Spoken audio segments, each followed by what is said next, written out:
Away to our left-hand side, a big banner has just been unfurled. The face of Tom Wagner, the club's chairman, and the message, of course, very simple after his stroke: get well soon, Tom. Keep right on. They would, of course, want to see him back here as soon as possible. We at Talksport, again, wish Tom Wagner our best. Everyone in the stadium stood to applaud that message as well. He is, as Jim pointed out earlier, universally liked as a chairman. He's made a huge impact at this football club so far, and these fans will want that to continue for as long as possible. We wish him well. So, Dean, what are you expecting before the players come out? What are you expecting from this first half from both sides?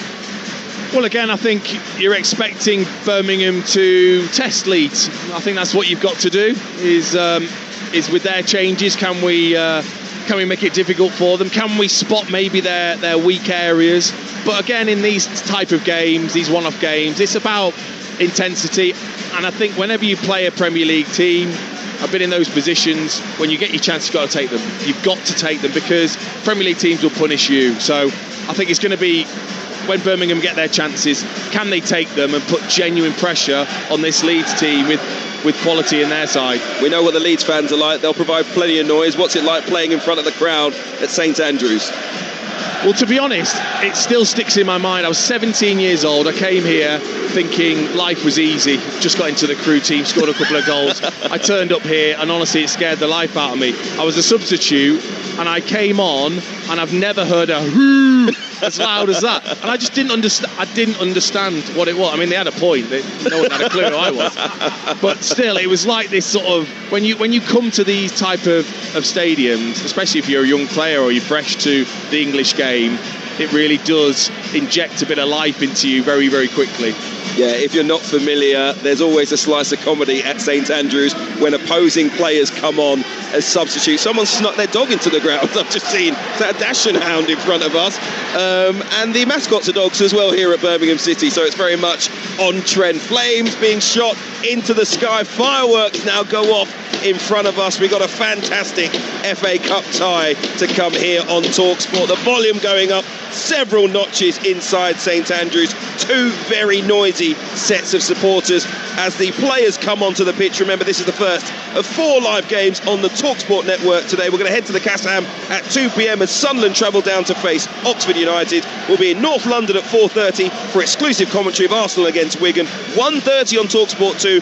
Grimsby host Wolves, but we begin in the second city with an upwardly mobile Birmingham City facing a Leeds United side that are growing week to week. It's Championship versus Premier League in round 4 of the FA Cup. Let's hope for a humdinger in the company of former England striker Dean Ashton and Jim Proudfoot. Hugh, thank you, and a very good morning to you. Welcome to St Andrews. And if this is a ground where cup success has been in short supply, there's an all-pervading feeling that this is a club being forcibly dragged from the doldrums.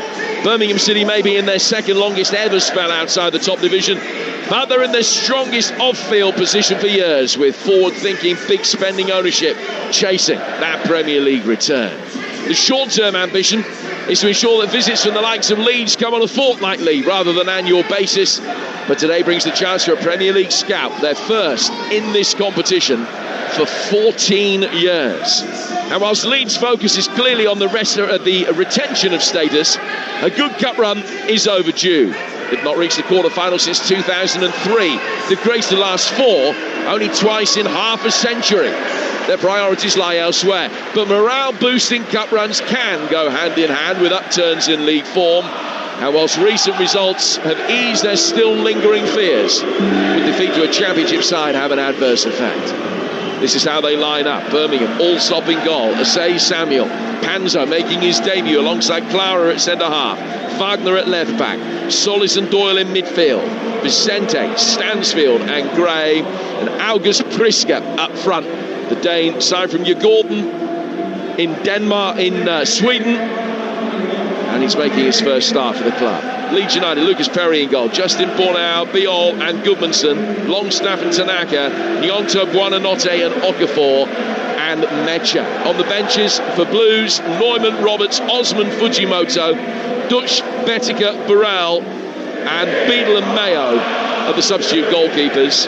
Bogle, Ampadu, Roden and Calvert-Lewin, Peru, Aronson, Byram, Gruev and Darlow on the Leeds United bench. And Birmingham playing in their 1970s kit, the Penguin kit, the blue with the central wide white stripe on the front. Leeds United in their change kit of all black. Great travelling support away to our right-hand side, the old railway end of the ground, the Gilmerick stand, where there are about 4,500 Leeds United supporters in both tiers. A spine-tingling rendition of Keep Right On from the Blues fans around the other three sides of the ground. The referee today is Paul Tierney. And when the ties were drawn, I think this was one that caught the eye of both you and I as being a proper FA Cup tie. Yeah, very much so. Two big football clubs that will want to do well in this competition. And although it feels just like the fourth round, you can't quite see Wembley right now, it could always be a big step to something special. Well, if the third round of the Cup conjured up the biggest shock of all time, only Mansfield have produced an upset so far in the fourth. So can Birmingham follow suit by beating a Leeds side who succumbed to the likes of Histon, Sutton and Newport? Or will the improving Whites move within a tie of their first quarter-final for more than 20 years? We're underway. Blues defending the Tilton away to our left, kicking from left to right. And it's Wagner, who's had a very impressive start to his Birmingham City career. Did very well, the German, when he was playing in the States for Philadelphia, best left back in MLS. And his long throw is flicked on and then straight out of play for another throw that'll be taken over on the Leeds United right. I've got some breaking news for you as well. A statement from the City Ground where Nottingham Forest are delighted to confirm that Vitor Pereira has been appointed as head coach on an 18-month deal of a 57-year-old heading to Trentside, and his contract runs until the summer of 2027. So Vitor Pereira confirmed as the Nottingham Forest head coach for the next 18 months. Leeds working the ball forward. High ball, difficult one for Mecha. It's ricocheted through the midfield. Doyle hooks it over his own shoulder. Tanaka's done well to be able to bring the ball down and lays it back to Biol, who started on the right of the two centre halves with Bornau to his left. Ball just worked forward in towards Tanaka again. Now Longstaff with a touch, who will play it back. Leeds just getting an early feel of the ball, but still inside their own half. Now they will work it forward. Longstaff peeling away into his own half of the centre circle. He was part of the Newcastle side that won in the fourth round of the FA Cup here last season. A thrilling 3-2 victory for the Geordies. And he's linked up well here to find Okafor. Okafor running towards the edge of the penalty area, trying to take on Clara, and he's run out of room under a little bit of pressure and tapped it out of play for a goal kick to Birmingham, although a corner has been given. No real complaints actually from those at the Tilton end, which suggests that it is the right decision. Longstaff will come across the taker. Yeah, I mean, that was just a little glimpse of his pace that Okafor has. I think he's a quality player. He just breezed past Solis and into that area and won a corner off Clara. Which is taken and fired in with curl from Longstaff past everybody and straight out of play for a goal kick that'll be taken away to the left. He scored his last two games at Okafor, and that after a run of 17 games without a goal. He scored the equaliser at Chelsea. A great comeback from Leeds United the other night. Goal kick's going to be taken by Clara, and in fact he spots it down and Allsop whacks it forward. Priska's done well. Ball laid out by Stansfield, left-hand side of the penalty area. He's got the return. He pulls it back. He's looking for Priska and wins Birmingham's first corner. Yeah, excellent, wasn't it? Fired in towards Priska. The most important part of that move was his touch back to Vicente, just to set them on their way over to Gray. Lovely little run from Stansfield from that 10 position in behind, and Biol had to go across to block.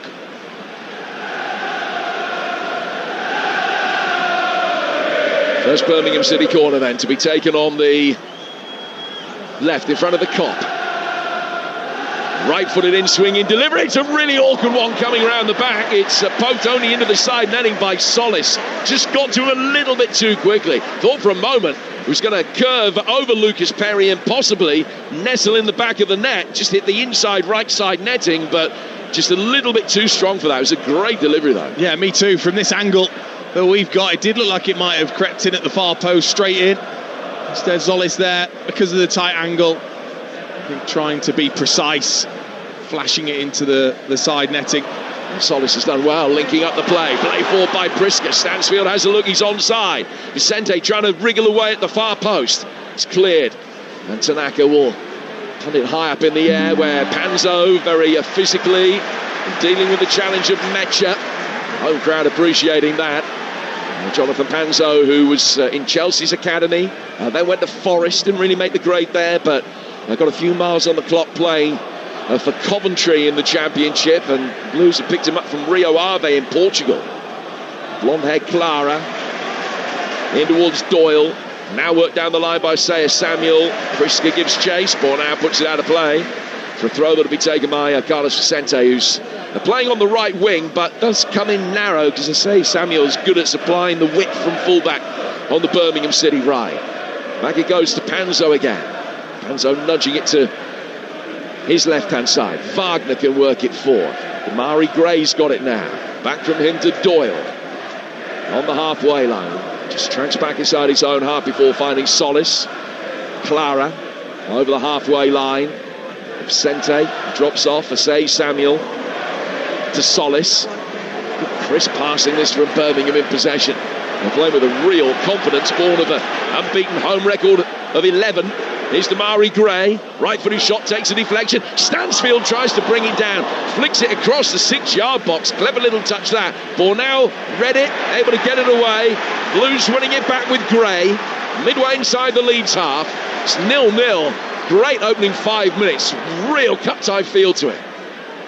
Good tempo from both sides. Vicente, back heel flick that wasn't strong enough. Okafor thought that he'd won a throw. He hasn't. It's taken quickly by Asay Samuel. Clara plays it back for Panzo. Panzo side foots it with his right foot out towards the left-hand side for Wagner. Wagner now to Damari Gray. It's passed on by Buonanotte down towards Doyle. Doyle getting his right foot underneath it, clipping it forward, but the retreating Okafor can head it away. Only as far as Clara. Good ball over the top from him. Asay Samuel's got a chase. Couldn't keep it in. Scooted off this grimy playing surface, straight out of play for a goal kick to Leeds. 6 minutes gone. Birmingham 0, Leeds 0 on Talksport. Super tempo from Birmingham, as you would expect, but also you've got to add the quality to that tempo, and they have done. In possession, they've been excellent. They're used to having the ball in the Championship, 6th for average possession this season, so they're happy with the ball in their hands, and then looking to play, but playing quickly with quality. It's so important not to just idly play that around your two centre-backs. It's been switched quickly, looking for runners from midfield in Stansfield. Vicente and Gray have been nice and sharp to start the game. Yeah, Blues happy with the ball. Leeds, in fairness, happy without it. From experience in the Premier League over the course of this season, they've got it over on the right-hand touchline now for a throw that will be taken by James Justin. In the WSL, a couple of early goals. Everton leading West Ham by a goal to 0. And Manchester United a goal down. Nikita Paris has given London City Lionesses the lead. We'll keep you updated with the 4 WSL games that are going on, including our fixture game, Chelsea against Liverpool at Kingsmeadow. That's 0-0. Birmingham in possession inside their own penalty area. Get it out towards Asay Samuel. His ball forward intended for Vicente was just presented to the other number 23, Bornau. Goodmanson kept it in, and Longstaff's got it now. Leeds in black kit with the grey speckles on the front. Bornau back for Gabiol, who's put under immediate pressure from Stansfield, and then Gray over on the Birmingham left wins a throw in front of the Cock. It's taken very quickly back towards Solis. Tommy Doyle turning. He's played in FA Cup semi-finals in the past in his career. Back Tanaka goes out for Ryan Allsop, Birmingham born and bred, and just side puts it forward through the midfield towards Vicente. Vicente turning and then got caught by Bornau. It's a free kick to Birmingham. It's like rewinding my childhood, seeing Blues in this kit. It's on a Sunday. It's like watching Star Soccer in front of Hugh Johns in about 1977.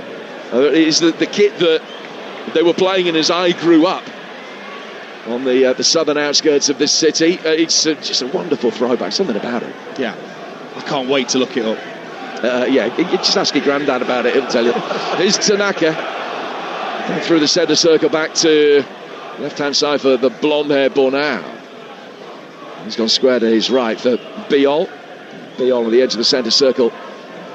Works it out towards the right-hand side. First chance for Willie Gnonto here for Leeds United. Plays it back for Bornau. Space now on the left for Gudmundsson. It's a very good switch of play by him.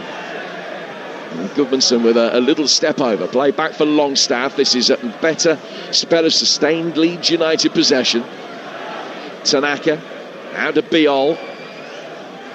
Now over on the right, it's Gnonto. Buonanotte trying to turn. Doyle is in there, and he can win it back and get Birmingham back on the front foot. Let's find out what's going on at Kingsmeadow in the early stages of the WSL game. Chelsea-Liverpool. Here's Talksport's Angelina Kelly. It's Chelsea 0, Liverpool 0. A lively start at Kingsmeadow for Liverpool, who actually put the ball in the back of the net in the opening minutes, but the ball hit Alice Bergstrom's arm as she controlled the ball before shooting, and it was disallowed by referee Sophie Dennington. Chelsea 0, Liverpool 0. Angeline, thank you. We'll keep you updated with everything that's going on over the course of the afternoon. And don't forget, more live football coming your way. It's a triple bill here on Talksport, and live FA Cup action on Talksport 2 as well, where North Lincolnshire's the venue for Grimsby against Wolves as they hope to replicate their FA Cup, their League Cup giant-killing exploits. That's a 1:30 kickoff. Birmingham working the ball forward here. Stansfield! Oh, tipped onto the bar. What a save that is from Lucas Perry. It's a magnificent stop. It's a great strike from Stansfield. Let the ball drift over his left shoulder, whacked it towards goal. And Lucas Perry's just got fingertips to it and has helped it onto the bar. That's a magnificent save. Oh, Lucas Perry, stop it. That's outrageous. Honestly, what a save that is. Birmingham coming forward again. Vicente setting up Doyle. Can't get himself into a shooting position, but he's got Wagner wide on the left-hand side of the box. Back for Doyle. Right-footed clip-in from him is blocked by Buonanotte. Lucas Perry only took brief plaudits. There was no time for any more, but Bornau and Biol both came across and gave him a high five. That is a stunning save. Birmingham work it forward again, and Stansfield can't get on the end of that. Well, he got on one about 30 seconds ago. Brilliant shot and sensational goalkeeping. Yeah, because he's taken away from what would have been a stunning FA Cup goal by Stansfield on his left foot, half volley, swivelling, striking beautifully through it towards that top corner, and it is going to go in the top corner, I've got to say. But Lucas Perry is just brilliant. People sort of say goalkeepers, should they go with their opposite hand as such? Well, I tell you what, it doesn't matter what hand you go with. If you get the fingertips that he did, I mean, it's just brilliant. I lost his place to Carl Darlow recently, with the Welshman recalled for the last 5 Premier League games. Lucas Perry has arrived today feeling he's got a point to prove. He's proved it. Here comes Longstaff.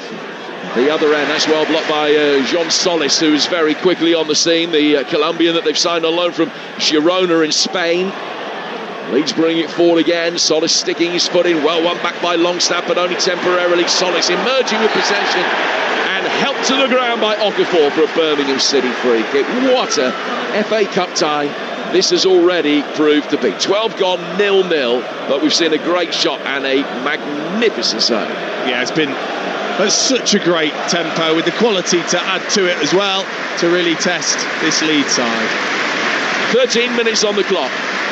And 13 minutes is Tom Wagner's lucky number, 13, and as such it is at this point that he gets an ovation, not just from the Birmingham supporters, the Leeds fans away to our right hand side also, to their credit, standing and applauding the Birmingham City owner, and everybody's thoughts with the most popular benefactors in the game. Birmingham with a shot, Solis pinging a low one across the turf, and Lucas Perry can save that. Get well soon, Tom, it says on the giant screen away to our left-hand side, and that is being heeded by everybody. And now, on the back of that applause, another rendition, the most heartfelt yet, of Keep Right On. Great to see the Leeds fans joining in on that. That was class. Yeah, absolute respect.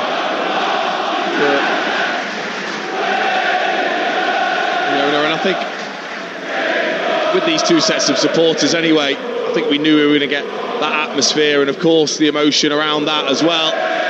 It was added to that. Players aren't disappointed on the pitch as well. A 1-1 in the WSL game between Aston Villa and Spurs. Spurs took the lead. They had it for only 5 minutes.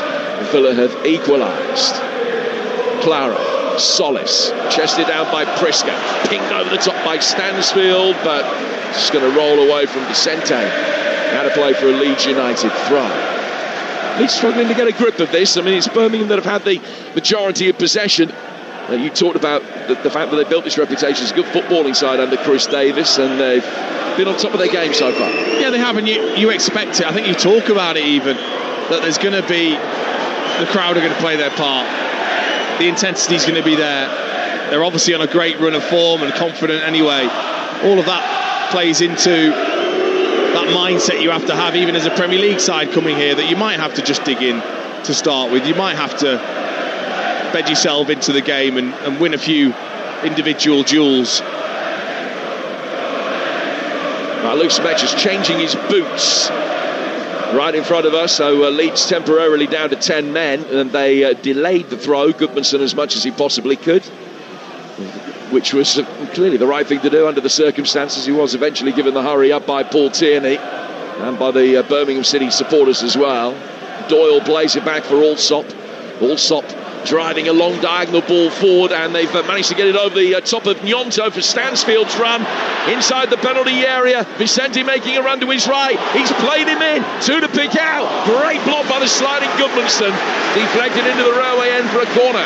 Well, he's pretty much stopped a certain goal there, Gudmundsson, because Vicente's just trying to flash that cross to Priska, who would have just tapped in the middle of the goal, or Damari Gray. There was two of them there. Brilliant defending, just using the wet surface to launch and slide across, get that extra couple of inches on the slide to make sure that he gets across. 16 gone. They've raced by the opening 16 minutes. It's 0-0 here on Talksport. And a corner which will be taken by Wagner, the Birmingham City left back. 4 Blues players inside the 6-yard box, 6 Leeds counterparts, swung in towards the far post and headed down by Clara and blocked and thrashed away by the Leeds United back line. Well, the question is, was that Leeds player or was it his own player? He was battling at the back post, gets himself free, just nods it towards goal. Really not too sure exactly who blocked that. So many bodies in the way. Solis calming things down in the midfield. And chipping an excellent ball down towards Carlos Vicente. Vicente running at Gudmundsson has tripped over the ball under pressure. And Okafor's going to be able to bring it away, but Solis was in there. He's had a fine start. Square from Asay Samuel. Solis to Wagner. 15 outside the penalty area. He's coming forward. He's going to let fly. But Lucas Perry can make a very comfortable save. Yeah, if he can save the Stansfield effort, he's going to save that one from 30 yards out, skipping along the surface. An awkward collision in front of the hoardings, and one of the Leeds players has gone down and collided with the electronic advertising around the perimeter of the pitch, and he's going to need a little bit of treatment here, I think. It was Clara that went for a 50-50 and just nudged his man, who is out of our view at the moment and down receiving treatment, but it seemed a pretty hefty fall. You could see the way that the adverts just moved back. And I think Mecha is going to be okay. He's being helped back to his feet now. He's going to be able to continue. Wagner, high ball over the top. Damari Gray chasing it. Justin's fallen over. Gray! And that was a shot that may well have hit Priska. He was sliding in. Don't know whether he was trying to slide in and deflect it or get out of the way, but I think it hit him. Lucas Perry probably would have saved it anyway. I think he would have done. I think Damari Gray does brilliantly to get away from Justin, takes it down beautifully, right into his path, and then I think just go and drive into the penalty area. Instead, he's desperate to get it onto his right foot, so he checks back inside towards Biol, and then with a crowded penalty area, Priska is the one that gets shoved to the floor and blocks the shot, but it would have been comfortable for Perry. I think Damari Gray has to do a lot better with the position that he found himself in there. Hanzo's got the ball at the back. He's playing on the left of the two centre halves. Clara on the right. Ball played back towards Allsop, to Clara, to the Birmingham keeper again, who nudges it away from the advancing Okafor. Grimsby Wolves coming up at 1:30 on Talksport 2, and then at 2 o'clock here on Talksport, or at the conclusion of this game. We'll stick with it, obviously, if it goes to extra time or penalties. It's Oxford Sunderland. Then 4:30, Arsenal against Wigan, which we won't be able to hear anywhere else on national radio. Our exclusive game on the Talksport network. Arsenal against Wigan. Wigan still without a manager, but plenty of speculation that Exeter's Gary Caldwell could be making the move back to one of his old clubs. More on that over the course of the afternoon. Buonanotte has possession. Out to Willie Gnonto. Gnonto controlling it in front of the Birmingham fans on the cot. Over on the far side, it used to be a giant covered terrace back in the day. Longstaff. The pressure from Vicente. Back to the blonde-haired ball now at the heart of the Leeds defence. Biol clipped forward. And Solis just had it taken off his feet by Buonanotte for a moment, but there had been a foul by Metcher on Doyle, and that's given a free kick to Birmingham City. Just got to be a bit more alert there, Metcher. Not involved in a lot of the game so far, but you can see that his team are under pressure, so you've got to be on your toes. You've got to be ready for that ball that's then just cleared and clipped up towards you. He wasn't. Slow to react, allowed Panzo to get in front of him, and he gave away a free kick, and it just doesn't help his side. Allsop taking that free kick from just inside his own half. Heads go up for inside the Leeds penalty area, but Gudmundson's able to get it away. Have lost 9 of their last 15 FA Cup ties, Leeds United, but have made it through to round 4 for a 4th successive season. Knocked down at this stage by Millwall 12 months ago. Now it's Birmingham that have come the closest to opening the scoring today, but Lucas Perry with a world-class save to deny Jay Stansfield what would have been his 11th goal of the season. Wagner into the feet of Doyle. Wagner gets it back again to Panzo. Panzo side-footing it to the edge of the centre circle for Solis. Allsop, who's displaced James Beadle again for this game, pinging another long one forward. Longstaff bringing it down and then trying to head it on. Awkward one for Tanaka to deal with, but he did well. And then Leeds work it up the inside right channel out to the far touchline for the run from Metcher, and he wins the throw about 15 yards in Birmingham's half. It's 22 on the clock, 0-0 between Birmingham and Leeds, and here's a man who knows exactly how it feels to score in an FA Cup final. Dean Ashley. Have we got time to tell that? No. I think, look, how do you get Leeds' best attackers into the game? I think that's the issue at the moment, because of the tempo, how well Birmingham have started, but you're a Premier League side, you need to get your foot on the ball, getting midfielders looking to get that out to Gnonto, to Okafor, into Buonanotte, who's been anonymous so far. They're the key areas for Leeds. And a Blues player goes down just outside the penalty area. It's Clara, and that will give them another free kick. Now, Birmingham, for their part, haven't beaten a Premier League side in the FA Cup here at St Andrews since Steve Bruce was in charge back in 2004. They beat Blackburn 4-0. They were a Premier League side themselves at that stage, but have lost 13 of the last 16 ties to Premier League opposition, including each of the last 7. In fact, a win against Wolves in 2012, the last time they knocked out a side from the top flight. After the first quarter of this game, they'll be relatively confident it might happen today. The Leeds getting a foothold in the game, have it in their own half with Longstaff, played forward by him. Panzo with his arms all over Metcher. And the ironic applause from the Leeds supporters away to our right suggests that they think they haven't had the rub of the green so far in terms of the refereeing decisions from Paul Tierney. The free kick to the visitors, which is taken quickly back for Biol. Inside the centre circle, the rain has abated here. As Biol chips it down towards Gudmundsson, controls it on his chest. Didn't go over the left-hand touchline, according to the assistant referee. Say Samuel, having dealt with it, put it out of play for a throw, then asked the question whether it should have been a Birmingham throw prior to that. But the ball is in the hands of Gudmundsson. And he's got the opportunity to arch his back and propel one in towards at least the edge of the 6-yard box here. Ball now is forward at the near post. James Justin is in there as well, looking for a flick. Good movement from him. Biol trying to run across the flight of the ball. Couldn't get the touch he wanted. Stansfield knocks it away. And out it goes for another Leeds United throw, but a much deeper one. Gudmundsson trotting back to take it.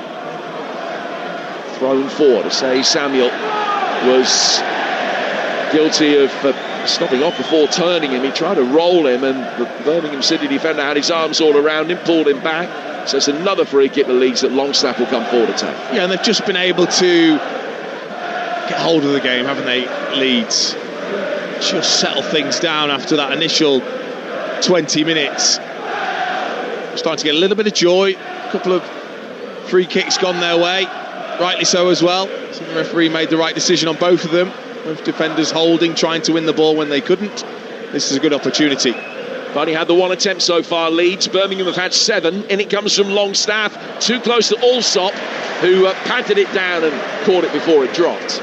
And then bowls it out quickly, underarm, for Bright to say Samuel to make his way forward down the Birmingham City right. He checks, he's got Clara behind him, he's got Solis to his left.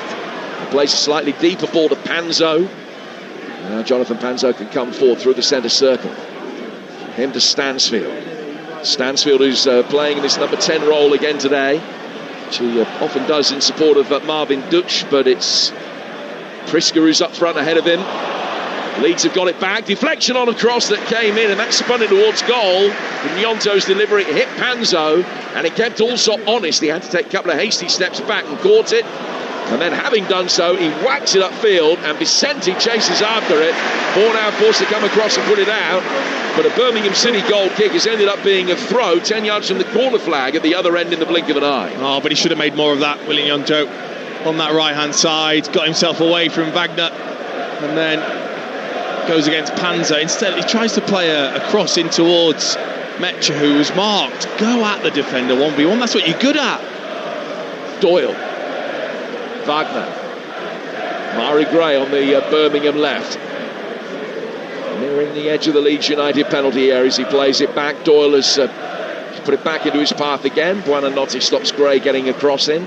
It's out for a Birmingham throw, which has been quickly taken with 27 minutes gone. 0-0 between Birmingham and Leeds here on Talksport. Panzo inside his own half. Run through the WSL scores for you in a moment, and we'll get an update from Angelina. As I say, Samuel brings it forward into the feet of Carlos Vicente. The bearded Spaniard a little frustrated with himself as he laid it back for a say Samuel, but pass just went behind and took a bit of momentum out of the attack. Then it's clipped in, but impotent delivery from Brighton say Samuel just sails over Lucas Perry's net and straight into the Leeds United supporters. This is the latest situation in the WSL. Now Villa 1, Spurs 3, Everton 1, West Ham 0, Manchester United 0, London City Lionesses 1. And what's happening in the big game? Chelsea-Liverpool. Angelina Kelly. It's Chelsea 0, Liverpool 0. The visitors have had a positive start to the game, really testing Chelsea goalkeeper Hannah Hampton on multiple occasions. The Blues are starting to grow into the game with Lauren James and Sandy Baltimore creating chances, but they're still without a shot on target. Chelsea 0, Liverpool 0. With Manchester United losing at the moment, Chelsea 0-0. If Chelsea can get their noses in front there, they will move up to second in the table. They're hoping to close the gap back to 9 points against Manchester City with a victory today. Ball out of play for a throw that will be taken on the Leeds United right by James Justin. Justin, who's scored 3 goals in his last 3 FA Cup ties from right back, which is a decent record. He's also netted in 2 of his last 3 away games, adding to his cup goal at Derby with one in the league at Everton. He's lost possession though. Birmingham can get it back towards Allsop. Allsop controlling the ball, and they're letting everything slow down to a standstill. It's got good distribution, as we've seen. He's chipped it forward here for Priska. Priska going up for it. Good battle against Jakob Biol, the Leeds United centre half. And then Solis to kick the ball away once a free kick has been given to Leeds. And he's given the mandatory yellow card. He's put his hands out, complaining about the decision, but he's not got a leg to stand on there. Yellow card for Solis. Yeah, that was clever. That was really clever. Honestly, when you're a manager and you see that from one of your players, especially a combative player like Solis, who's been excellent in the half so far, all you can do is shake your head. But Leeds have just got that confidence now not to sit back any longer. They're looking at a full court press on Birmingham when they try and play out from their goalkeeper.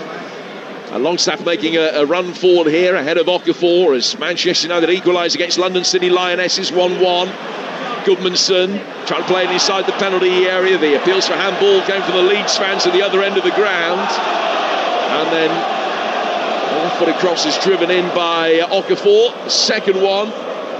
It's Carlos Vicente and goes out of play for a Leeds United throw. The opportunity to try and launch the penalty area. The ball put in the hands of Goodmanson, and the Birmingham fans shout handball at him. Here's Longstaff. Longstaff from distance. Oh, good strike. Allsop got down.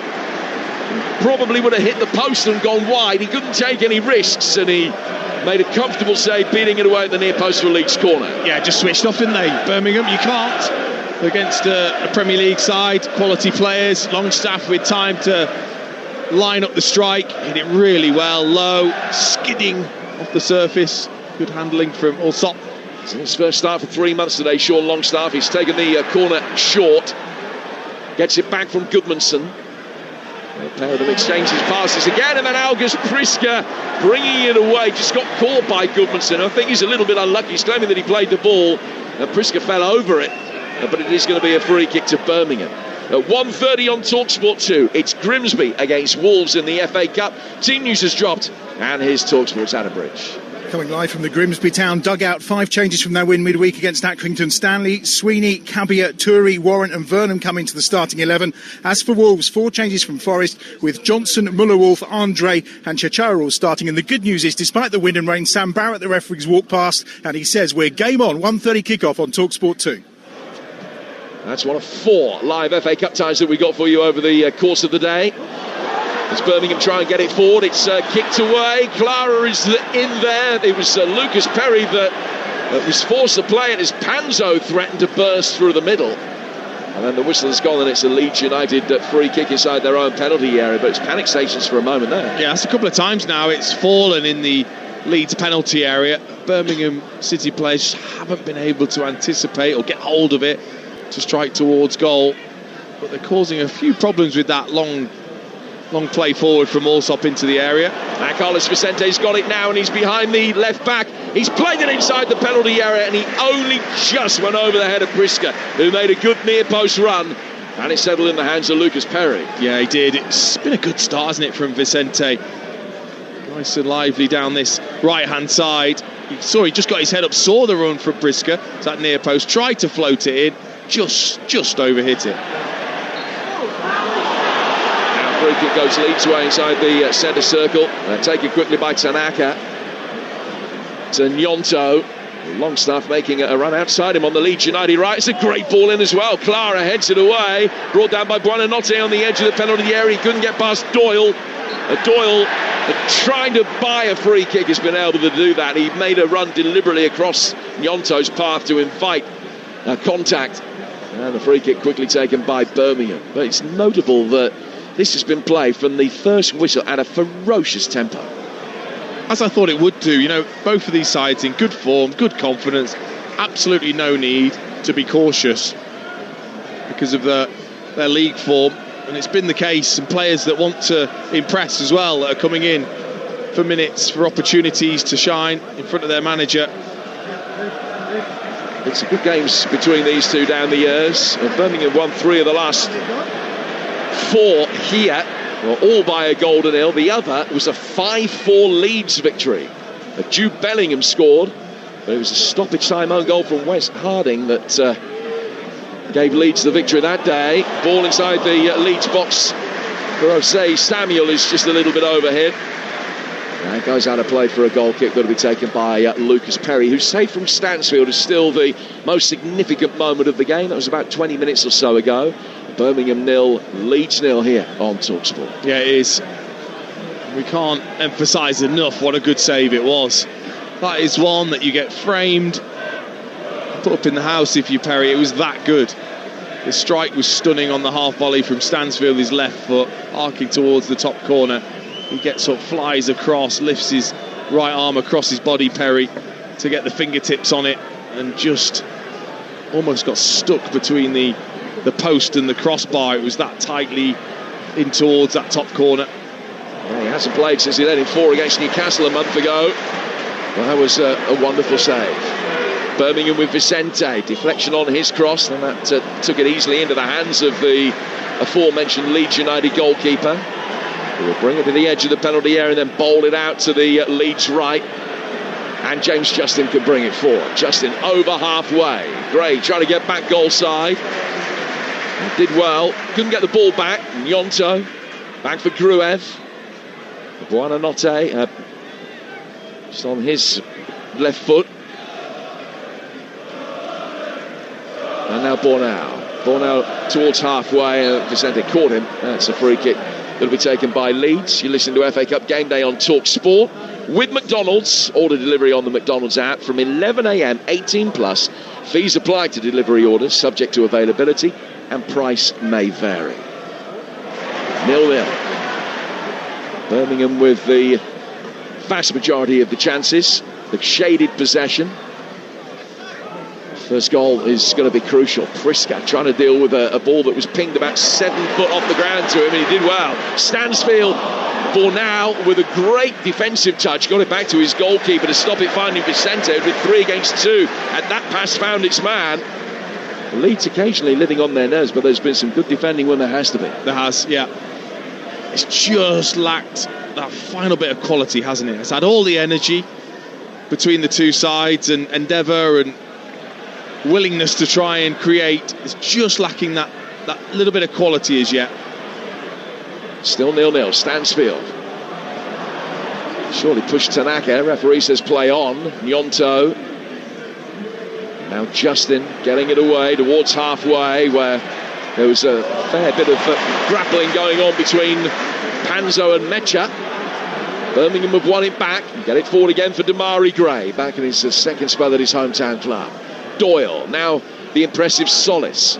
Say Samuel will bring it forward. Back from him to Clara. Solis again. Had great influence in the first 15 minutes. It's faded from the game a little bit since then. Birmingham going slightly more direct since. Nyonto. Back for Justin. Justin's ball forward to halfway line as Panzo and Mecha renew their acquaintance, and it's Mecha that won the latest instalment of that. Panzo forced to put it out of play for a Leeds United throw. Their away form hasn't been brilliant this season. I think that's an understatement. They won at Wolves. That's the only victory that they've had on the road in the Premier League, although they came from behind to comfortably see off the Challenge of Championship derby in round 3 live on Talksport. Goals from Nyonto, Tanaka and Justin. Birmingham's home form, though, really good. Only Hull have won here in the league. Port Vale knocked them out of the League Cup.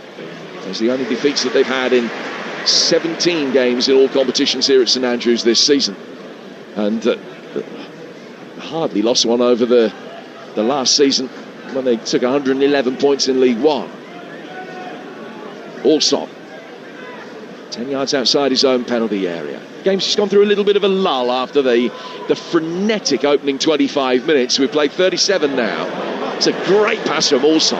It's a Hollywood-style ball out of the left-hand side for Damari Gray. He couldn't get it to stick, and Leeds will try and bring it forward quickly, but there was too much on the pass that was spun by Mecha out and Nyonto, and he goes out for a Birmingham throw. Yeah, again, we get to see the best of Leeds in an attacking sense.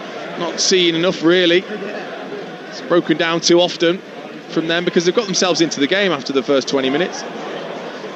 Vicente is quick, the new Birmingham winger. Say Samuel trying to make the most of that.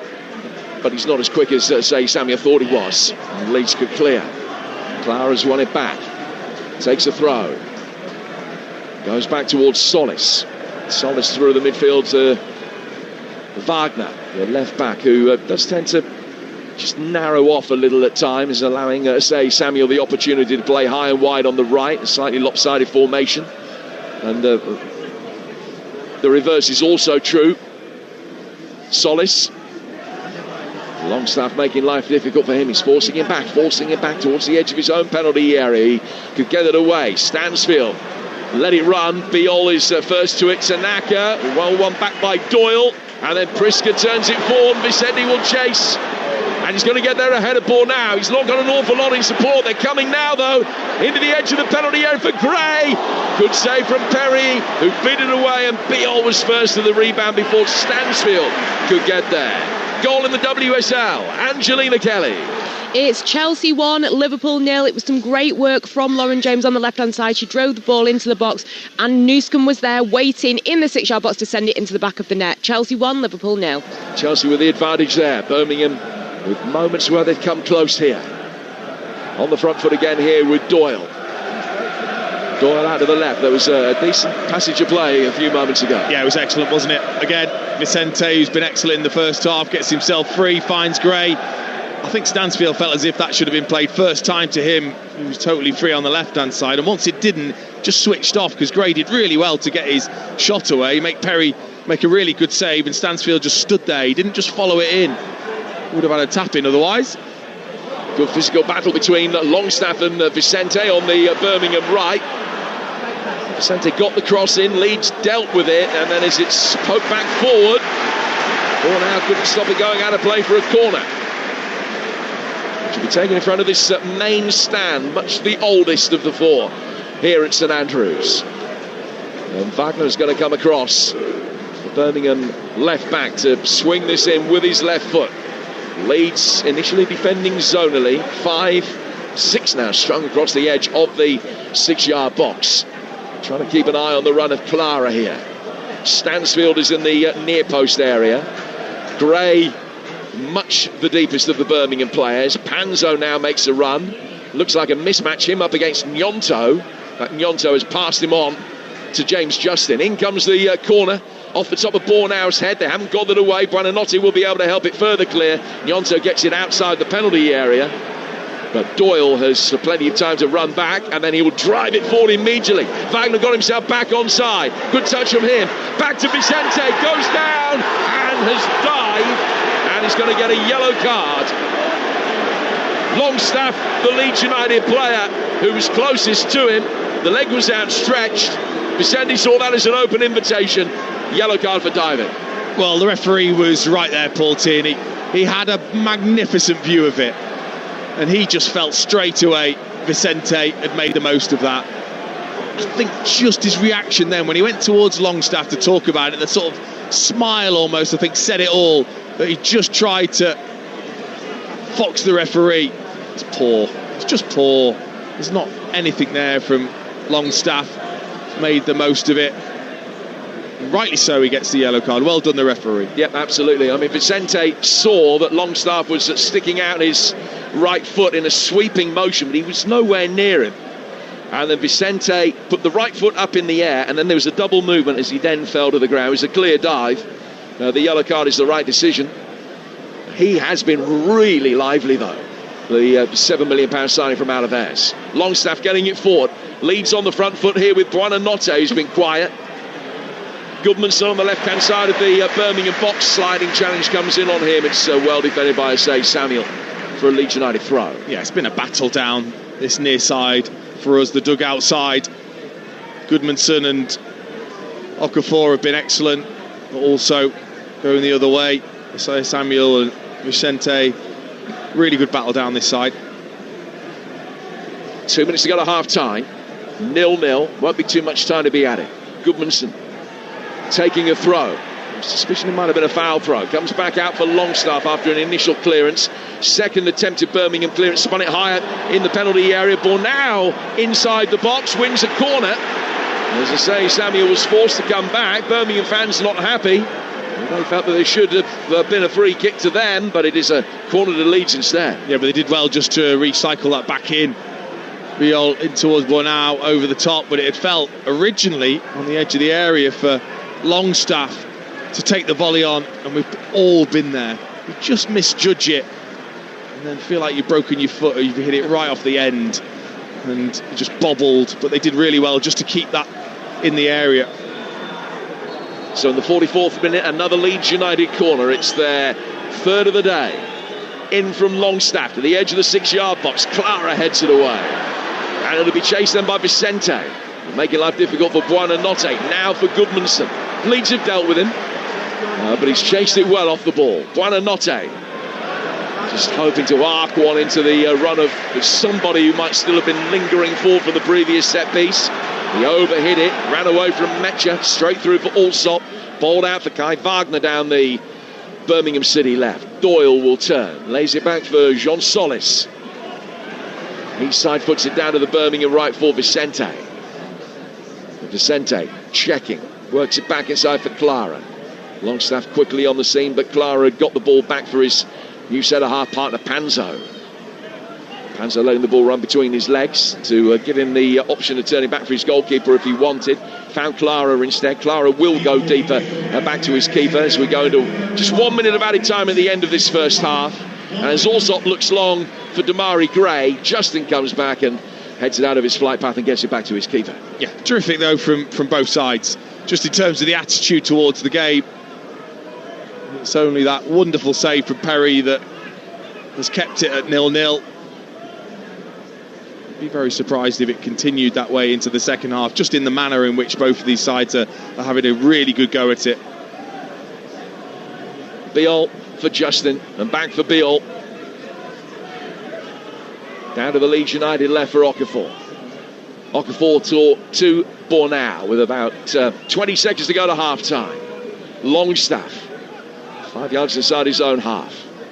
Side footed across the Yaka Biol again. Just about keeping possession and running the clock down for Leeds United. No real discernible attempts to get it forward, and Paul Tierney puts the whistle to his mouth. Birmingham fans really appreciating that opening 45 minutes. They will feel that theirs has been the better side, but the best moment of individual brilliance clearly from the Leeds United goalkeeper Lucas Perry to make that stunning stop from Jay Stansfield. Eminently watchable, despite the fact that we've got the half-time at Birmingham 0, Leeds 0. Everything you really want from an FA Cup tie. Full-blooded, committed from both groups of players. Every fan inside the stadium as well. Finally poised at the break. I was going to say there have been no real clear-cut goal-scoring opportunities, and maybe that is the only real difference. Interesting to see Ethan Ampadu of Leeds United immediately out to begin a warm-up. Will there be a change of shape, change of system from Daniel Farke for the second half? Dean Ashton, the former FA Cup finalist, FA Cup final goal scorer with West Ham United, who's alongside me, Hugh Wizencroft. Birmingham, I think, clearly will be the happier. They just haven't found the goal that they probably deserved. Yeah, and it's not like they haven't taken their chances, because you wouldn't say they've had a golden opportunity as such. It's just been the pressure that they've put on. Good deliveries into the area have caused problems, and of course that wonderful save from Perry from Stansfield's volley. But just in terms of their approach, their quality when they've had the ball, I think they've more than matched Leeds, and I just thought I'd look to the right hand side to see the Leeds supporters' reaction at half time, because the Birmingham supporters were delighted.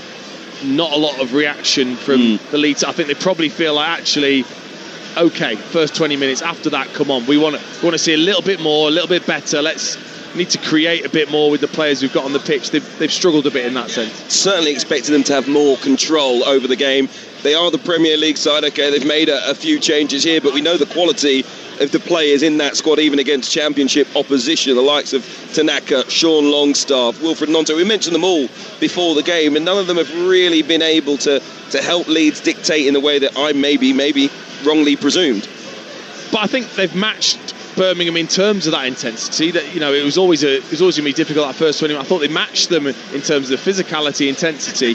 Then you think, right, okay, the game's settled down. Well, then go and show your quality. You're better players. So that's what we haven't seen. We haven't really seen Okafor get into a position where you think, go go on, you can show us what you can do in an attacking sense. Same for Willy Gnonto. Is this down to maybe Leeds having a little bit of disconnection of players thrown together who haven't been playing a lot of football, or is that more down to Birmingham City's high-quality defensive work?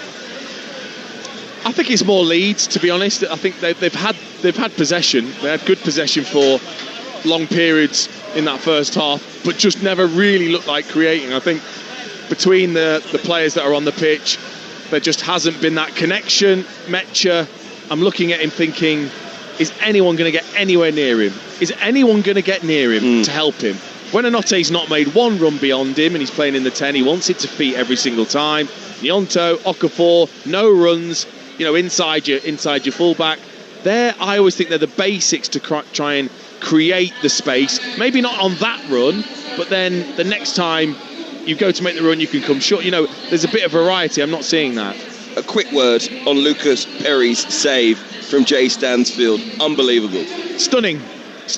And I've heard goalkeepers talk about it's nonsense to say, well, you've got to go with the hand that's closest to the side that you're diving. It's irrelevant, isn't it?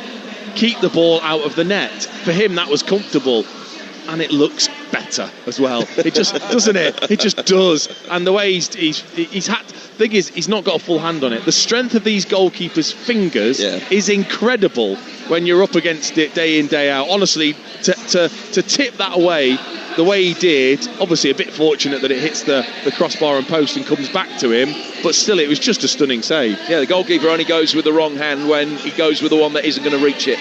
That's the only time it's the wrong hand. Yeah. It was brilliant goalkeeping. Absolutely fantastic save. Little side on the cross from Perry afterwards. A bit of divine intervention for him.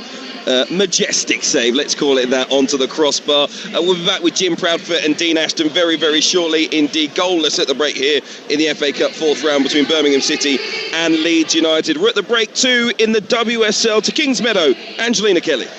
It's Chelsea 1, Liverpool 0. Sioka Nuskan's goal makes the difference, as after Lauren James played a great ball into the middle of the box, she was waiting at the 6-yard box to flick it into the back of the net at the near post. Despite the Blues leading, though, Liverpool have been the better side overall, with some good chances. They did put the ball into the back of Hannah Hampton's net in the opening minutes, but it was disallowed as the ball hit Alice Bergstrom's arm as she controlled the ball before shooting.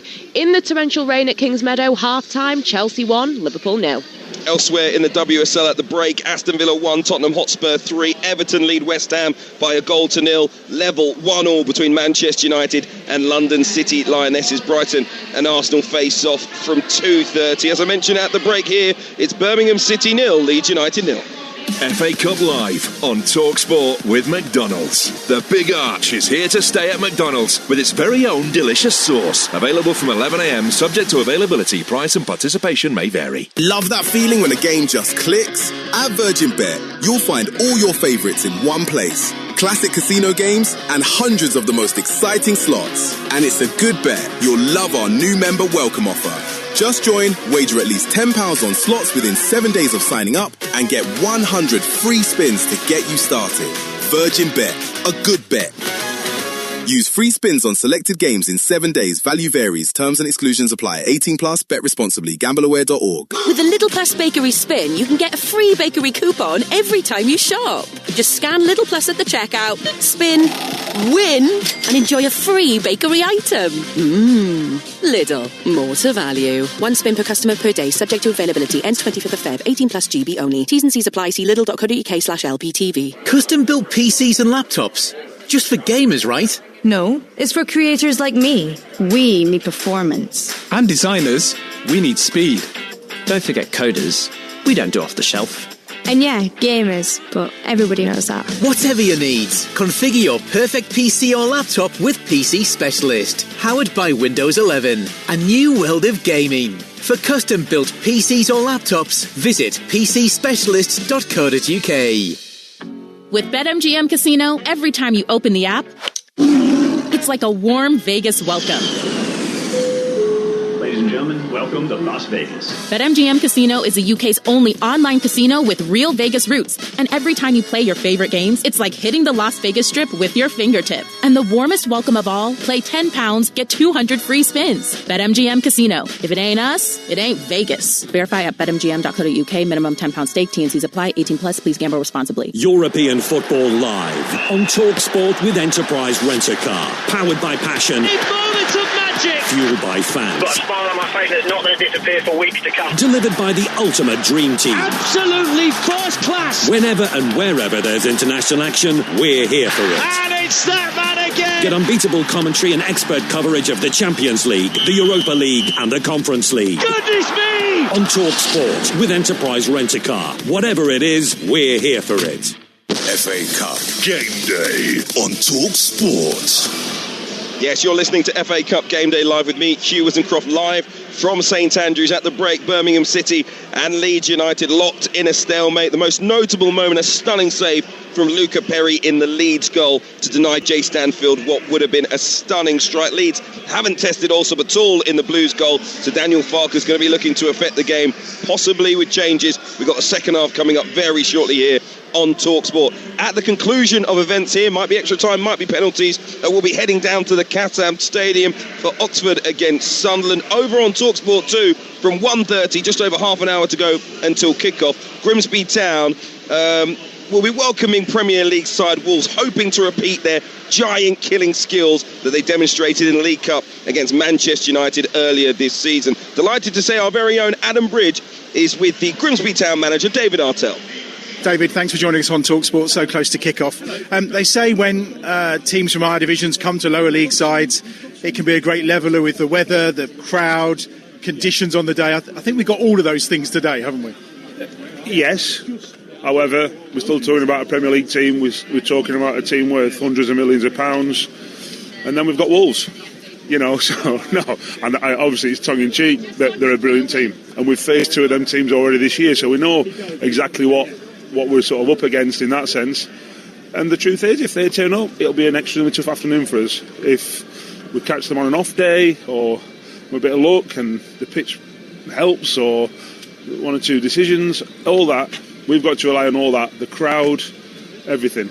And if we do, then we might have got a bit of an outside chance. But look, we're going to enjoy it. We're going to give it our best shot. We're going to have 8,500 people cheering us on, the whole town cheering us on outside this little patch of green in northeast Lincolnshire, because we're trying to make the whole community proud of what we're achieving this season, and we'll see how we get on. Obviously the financial incentives are great for this football club, but what does it mean to you and the team to make progression in this fantastic cup competition? Well, I think we talk about the town. I think the first thing to say is the people in Grimsby and Cleethorpes are fantastic people. Nobody walks past each other without saying good morning or good afternoon and hello, and I think just the very basics of humanity are evident across the whole place. This football club's filled with good people, and we're trying to make sure that one of the constants in their life, the football club, is a happy place for them and makes them proud to be a Grimbarian, because that's what we're trying to achieve. Yes, the whole area's suffered in recent years with the decimation of the fishing industry, and we're trying to use the football club with two fantastic owners. They opened the Horizon Youth Zone yesterday for young people in the area, because I think it's 1 in 3 kids around here grow up in poverty, and we're trying to use the football club as part of the whole community, but obviously not losing sight that we're a professional sport club and we're trying to win games of football. We're not just here just for laughs and to make people happy. We're trying to make the whole, help rejuvenate the whole place, and that's not lost on any of us. That's why the players try so hard, and hopefully we'll have another really good afternoon today. Well, just delighted to hear what it means to a manager and to a community, the FA Cups, what makes a competition so special, and why those giant killing nights will go down in memory for generations to come. They'll hope to provide more great memories for their fans a little bit later on. Grimsby taking on Wolves over on Talksport 2 from 1:30pm. And following events here at St Andrews, as I mentioned, we're going to head to the Cassam, where the Championship strugglers Oxford United host Sunderland, doing very well in the Premier League. Your match commentator is Alex Crook. Good afternoon. Good afternoon, Hugh. Well, there's a bit of doubt over this one. How's the weather, and more importantly, how's the pitch looking?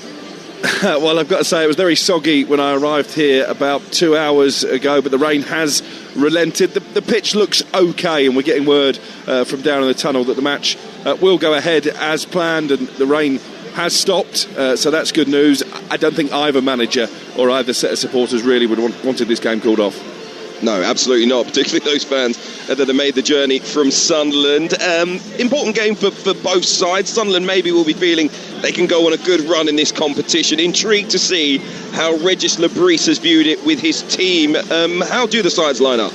Well, your timing is impeccable, Hugh, because we've just had confirmation of the two lineups. 9 changes for Oxford from the team beaten 3-0 here by Norwich in midweek. Only Christ Makosso and Cameron Brannigan keep their places from that side. 6 alterations for Sunderland. Sirkin, O'Neill, Hare Trowder, Mundell, Talby and Wilson Isidore are the players who come in for the Black Cats, but it's still a pretty strong lineup as far as the Premier League team are concerned. So Oxford go with Matt Ingram in goal. He was the hero of their penalty shootout win over MK Dons in the 3rd round. So back 4 of Spencer, Makosso, Brown and Curry, Brannigan and Volks in midfield, with Mills, Donnelly, Jimwu and Will Lancashire the front 4. For Sunderland, Robin Roofs keeps his place in goal. Hume, Mukiel, O'Neill and Sirkin in front of him. Hare Trowder and Habib Diarra will hold in midfield, and then it's Mundell, Lefay and Talby in behind Isidore in attack.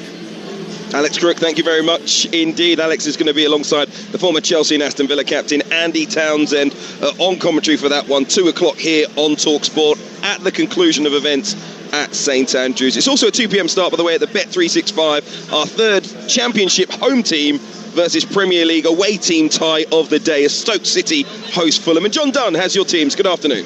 Good afternoon. Stoke versus Fulham here at the Bet365. Fulham making 10 changes from their 3-0 defeat at Manchester City on Wednesday. Only Alex Iwobi remains in the starting 11. The likes of Muniz, Kevin, Harrison Reed, Timothy Castagna, all coming into that Fulham side. For Stoke, not quite so severe in terms of the number of changes. 4 in total for them. 2 teams have really struggled for form since their 3rd round victories. Stoke are 6 without a win. Fulham have won just 1 of their 5 since their 3rd round triumph. It's Stoke against Fulham at the Bet365. John, thank you very much indeed. And a reminder, we round off the FA Cup 4th round Monday night at Moss Rose, the home of Macclesfield, after they had that incredible shot knocking out the holders Crystal Palace in the last round, rewarded with another Premier League opponent at home, Brentford. And Keith Andrews, having a great season, make the trip. That is live Monday night on Talksport, and over on Talksport 2, a simply huge game in the Championship as the top 2 meet,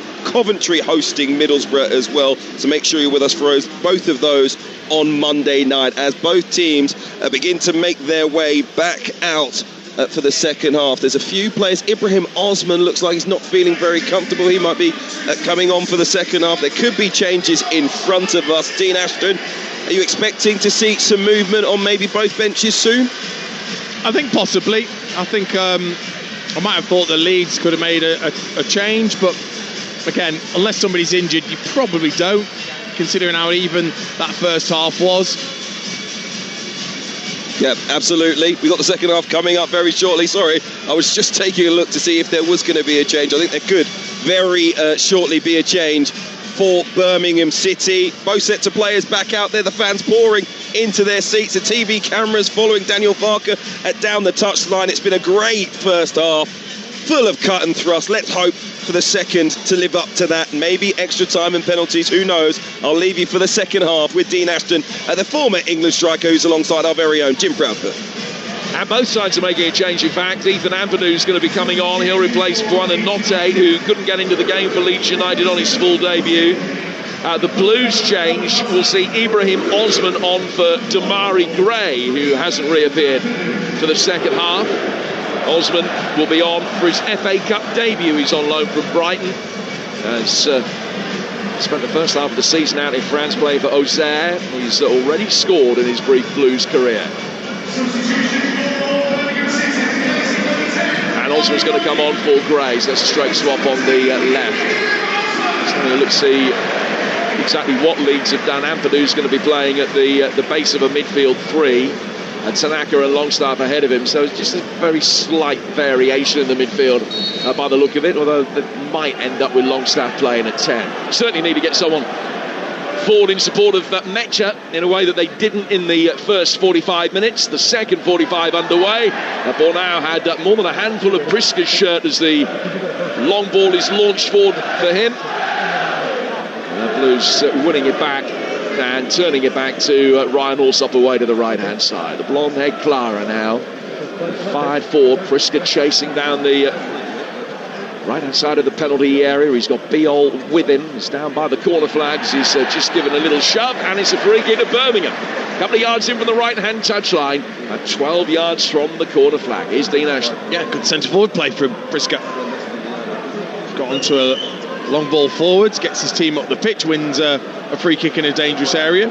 Excellent play, and I think you're absolutely right with that Leeds midfield. Ampadu at the base, maybe giving Longstaff and Tanaka and saying, look, one of you's got to get up towards the centre forward pretty regularly. Buonanotte was really poor, actually, never really got into the game. No surprise to see him taken off. So Birmingham's free kick will be a left-footed in-swinging delivery from Kai Wagner. There are 5 blue shirts across the edge of the 6-yard box, including one very deep at the far post, and it's just gone onto the roof of the net from Wagner's delivery. I don't think he was trying to bend it in from there into the top left-hand corner, maybe looking for Osman at the far post, but it's swerved away and innocuously out of play in the end for a goal kick that will be taken by Leeds United. They're lining up Lucas Perry in goal, Justin Bornau, Biol and Goodmanson. And then Ampadu with Longstaff and Tanaka ahead of him. Nyonto and Okafor wide of Mecha up front. Birmingham City, Alsop between the sticks. I'll say Samuel Panzo, Clara and Wagner. And then Solis and Doyle, Vicente, Stansfield, and now Osman, who's come on for Gray. And Priska, wearing 29, making his full debut up front. And he's a bit of a throwback in terms of centre forwards. Physical nature to him, the Dane. Birmingham have it with Osman, flicked infield towards Stansfield, cut out though by Tanaka. Osman caught him, and that's given Leeds a free kick. Yeah, and I think for Leeds, again, you can't let Nemecha get isolated. I want to see more from Nyonto. I want to see more from Okafor. You're the players with that extra bit of flair, that pace, that dribbling ability. Go and show it. Don't let long periods of the game pass you by without being involved. That sort of thing really does frustrate me. Lucas Perry, who, if you're just joining us, made a world-class save in the opening 15 minutes to flick a Stansfield effort onto the inside of the post, and he's taken this free kick. All he's done is pass it to his opposite number at the other end of the field, Ryan Alsop, who is just waiting, trying to invite the press, plays it in towards Doyle. Oh, and then as it went back to the goalkeeper, he cleared it and smacked it straight into the advancing Ethan Ampadu, from where it could have spun anywhere. Birmingham got lucky. They spiralled away, well away from goal. But Ampadu got into the face of Ryan Alsop very quickly there, closing him down. It was a panic-stricken clearance. They don't try and play out from the back this time. It just goes long from Alsop. Chested down well in the midfield by Okafor. And towards Mecha, who's ridden the challenge of Clara. Into the penalty area, fires it in. It is 1-0 to Leeds United in front of the jubilant travelling supporters at the railway end. Brilliant strike from Lucas Mecha. They couldn't get him into the game in the first half. They have got him into the game early in the second, cutting inside onto his right foot from the edge of the penalty area, rifling it in for his third goal in 3 games. And Leeds, who was second best in the first half, have the advantage at St Andrews. Well, I called for the quality to be shown, and Okafor showed it straight away. Just that little bit of awareness, going to chest it and then just letting it go, and he was away from the Birmingham midfield. Nice bit of pace, early pass in towards Mecha, who had just peeled away from Clara. Gets a tiny bit lucky as Clara tries to play in and tackle, just lifts it over the top, and once he gets free, Panzo just steps back, arms behind his side, and still it's the strike. It's past. Also, he can't move before it's past him. Stunning strike at the near post. Now Birmingham at the other end. Priska looking for Stansfield. It's cleared out towards Wagner. Back from him to the halfway line. Well, you think back to the game in the third round where Leeds weren't great in the first half at Derby and then came back and won it comfortably in the second. It's going to be a similar story here at St Andrews. West Midlands from the east. Leeds fans in fine voice now. Stansfield trying to turn. No foul by Bornau, who just stood his ground. Ampadu. Better balance about Leeds now that Ampadu has come on for Aronson. Justin. Nyonto.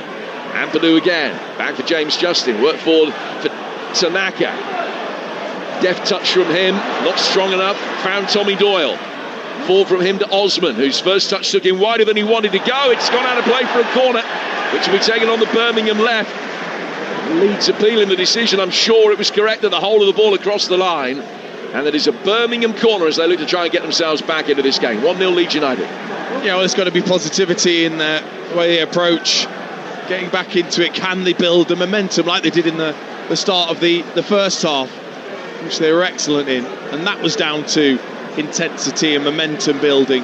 Get the ball wide, can you get the crosses in?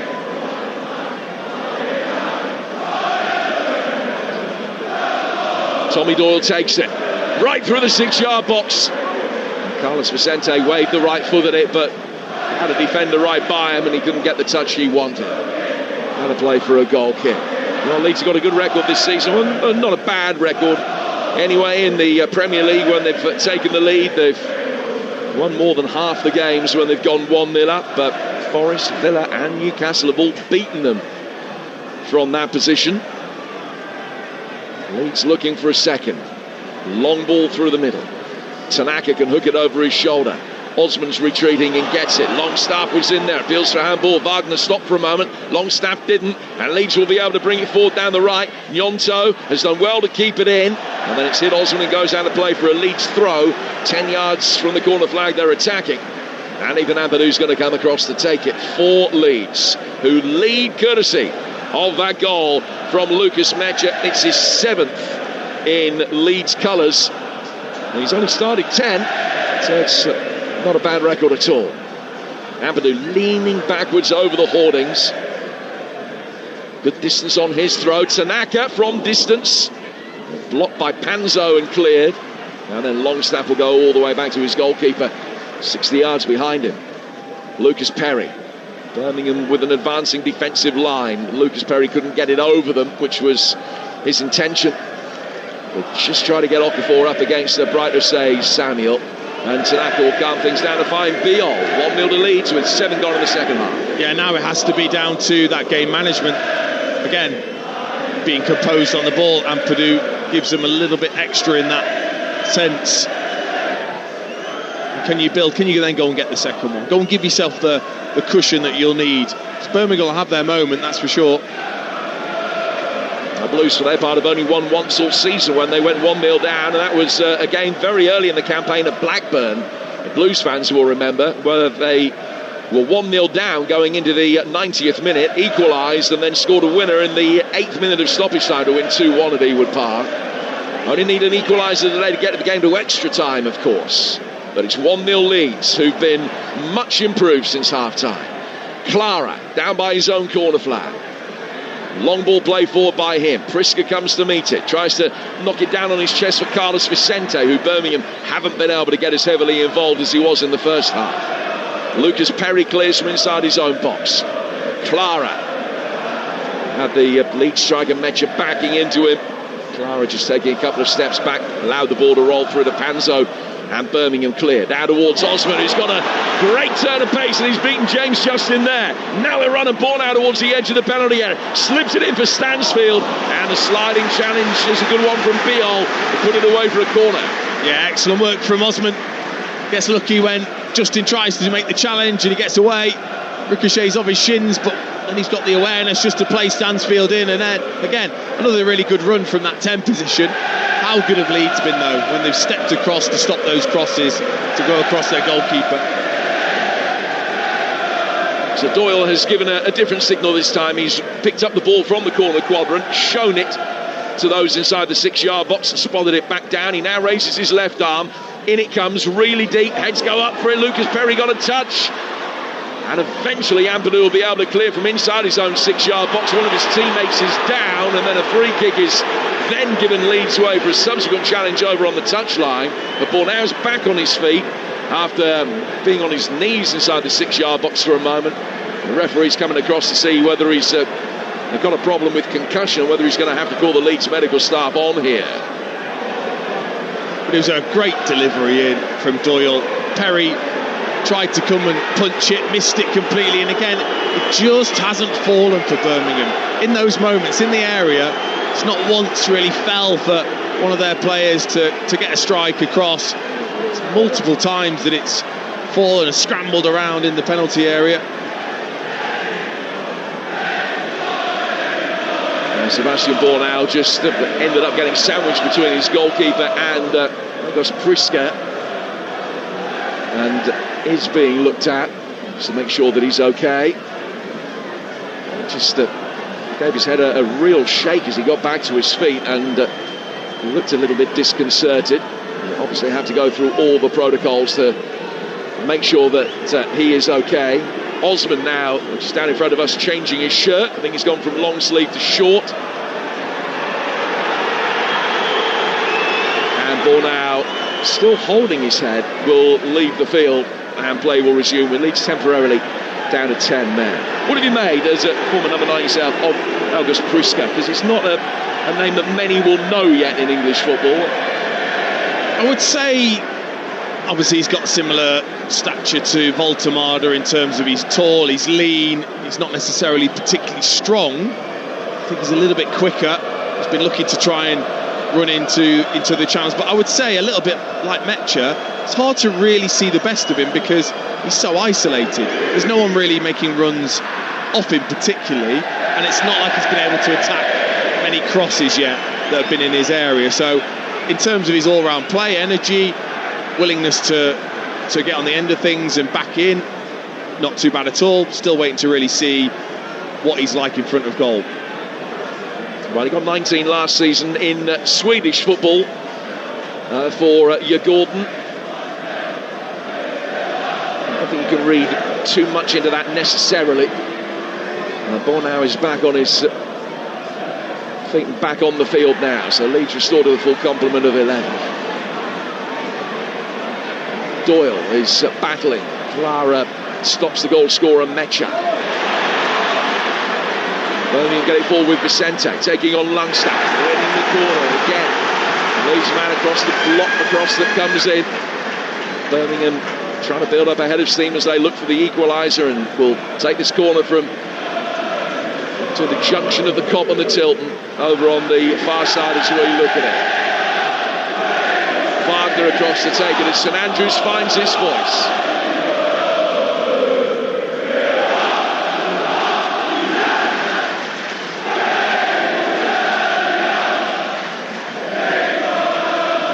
Wagner swinging it in, left-footed, punched away by Lucas Perry. Good goalkeeping again with plenty of traffic around him. Doyle then hoists it back out towards Wagner, whose control was good. He can pull it back. Carlos Vicente outside the penalty area. Back for Wagner again. Taking a touch, whipping in a left-footed ball. Needed a near-post flick from Panzo. Wasn't forthcoming. Tanaka hooks it clear. Osai Samuel nearly got caught with the ball between his feet in a difficult area. He's worked it instead through the middle, and Priska sliding in, couldn't get a touch on Vicente's cross.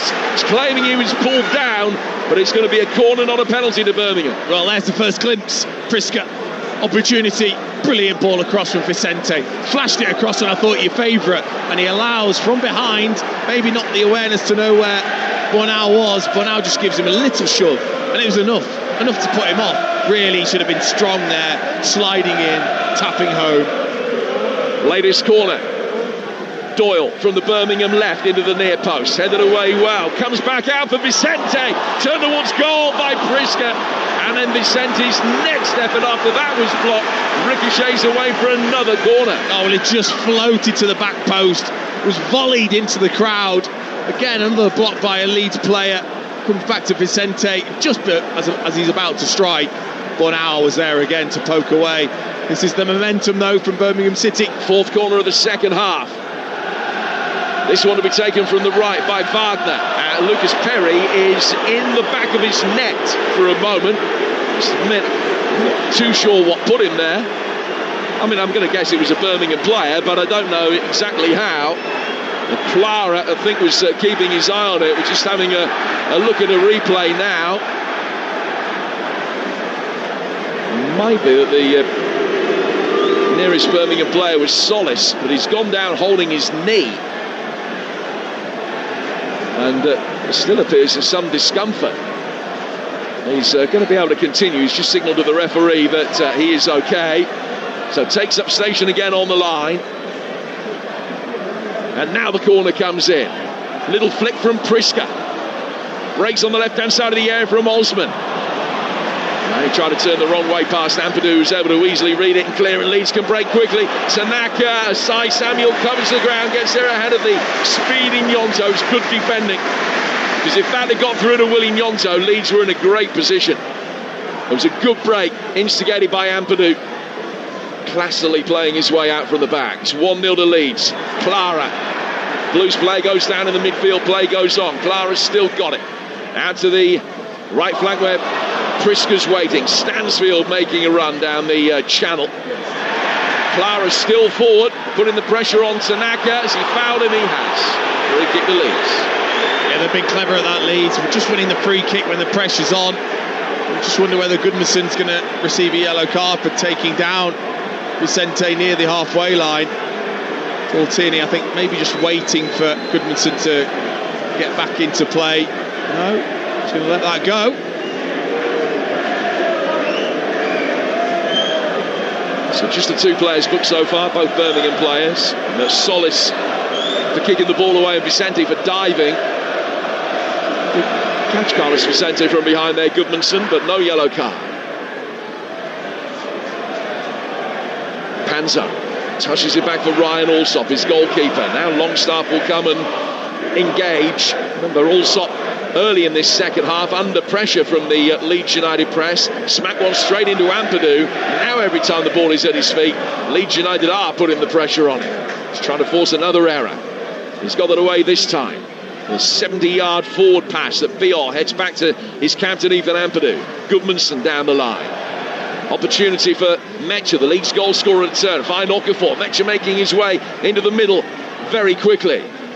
Cross comes in, it's deflected. Doyle has to stretch to be able to head it away. Ampadu quickly on the scene. Brought down by Longstaff on the edge of the Blues box. Justin can't find a way through. And it's knocked away by Wagner.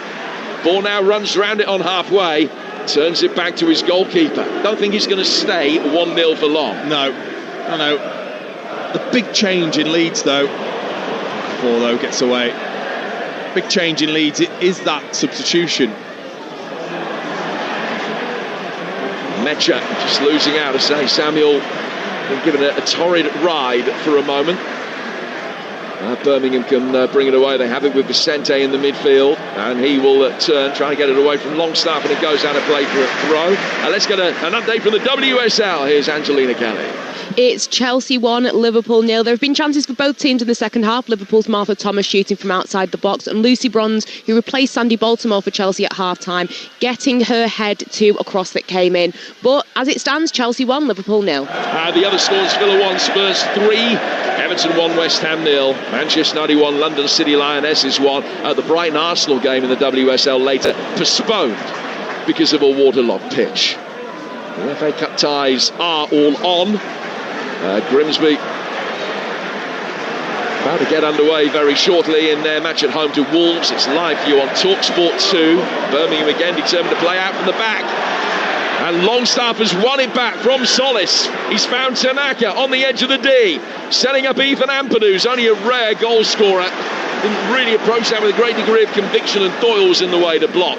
No, but it's been excellent since that substitution, because Ampadu could sit at the base of the midfield. What they've said to Longstaff and Tanaka, you're going to go and press for us. And as soon as that ball goes to a centre-back, they're looking to press.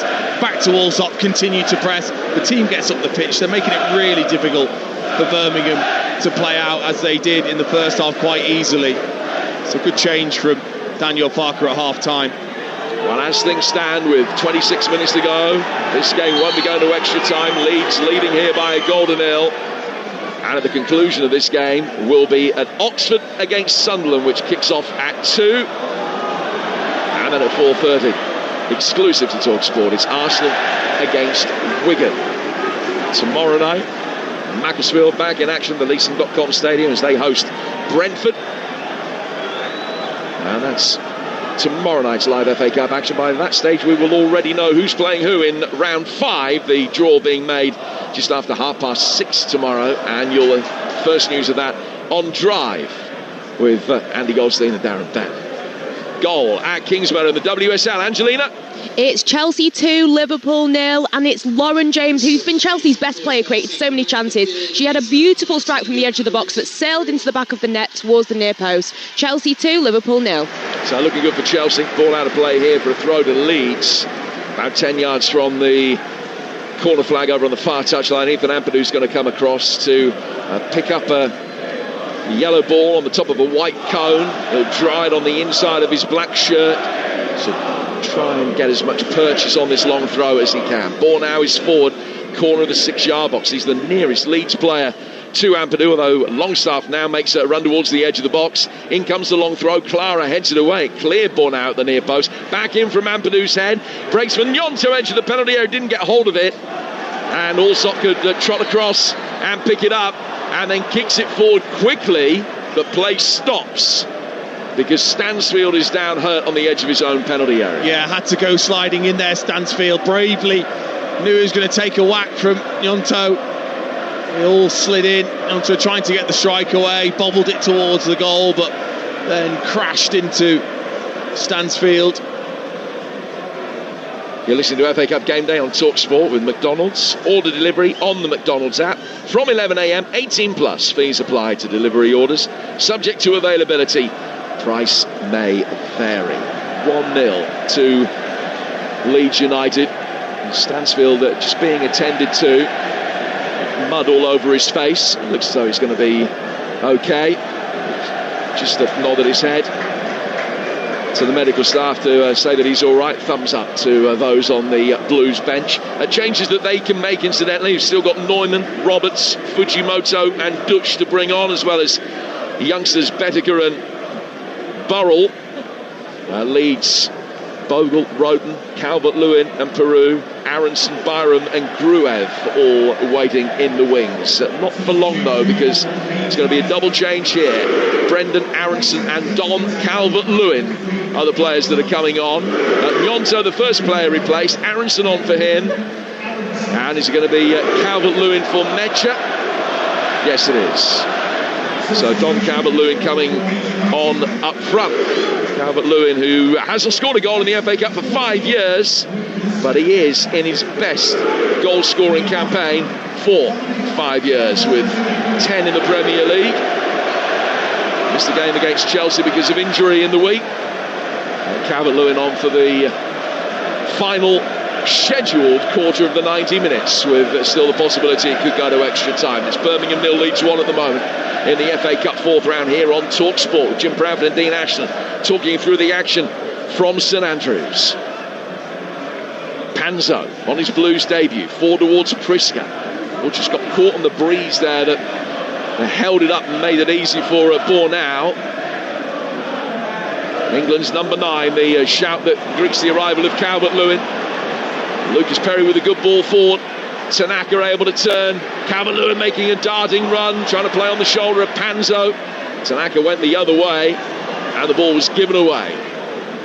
They very quickly won it back, though. They've been largely in control since they took the lead with Mecha's goal 4 minutes into the second half. We've played another 20 since then, as Birmingham try and bring it forward. And when a free kick is Vicente is body checked. Yeah, well, I think with those changes for Daniel Parker, he wants that second goal, wants a little bit of comfort. Aronson's been excellent, as has Calvert-Lewin. I don't know what you think about Calvert-Lewin. The fact that he stayed fit for a lot longer, looking at him physically, I feel like he's dropped a little bit of muscle. Looks very, very lean. just wonder whether that has made a difference. You know, something slightly different since being at Leeds. It's just great to see him back playing again, because when he's fit, he's a menace. The ball is cleared by Justin. And a play for a throw that'll be taken on the Birmingham left.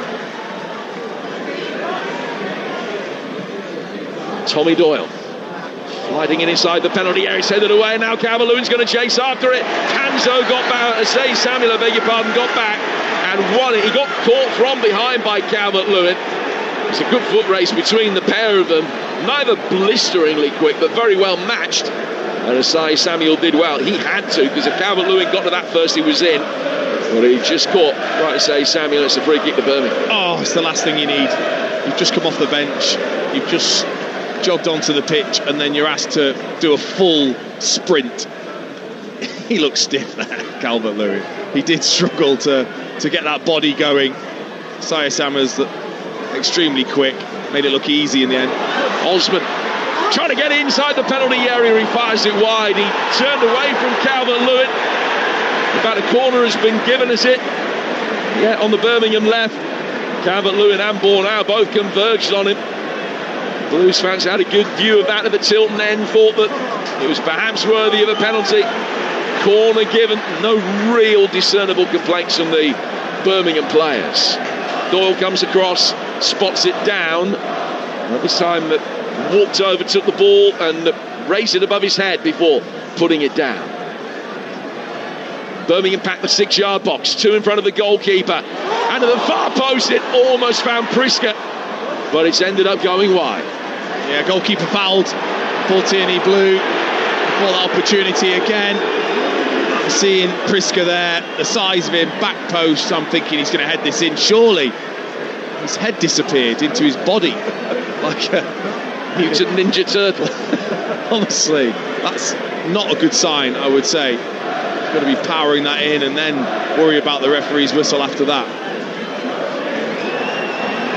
Lucas Perry's okay without the need for treatment. We are at the traditional goalkeeper gets injured, needs treatment stage of the game, so that a manager can dish out a team talk. And he was caught, not remotely suggesting he wasn't. It's going to be a free kick that he will take. Another double change is imminent for Birmingham, with Pat Robertson, Marvin Douche about to come on. It's 1-0 to Leeds with 18 minutes to go. Say Samuel down by his own corner flags. He won a throw, yeah, he has. She'll go across the tail. Birmingham had a regular flurry of chances in the first half, but not too many in the second. Not really clear-cut, constructive goal-scoring opportunities anyway. In the first half they had 8. In the second half they've only had 2. Just one of those on target. Since they've been chasing the game, the Leeds have managed it really well.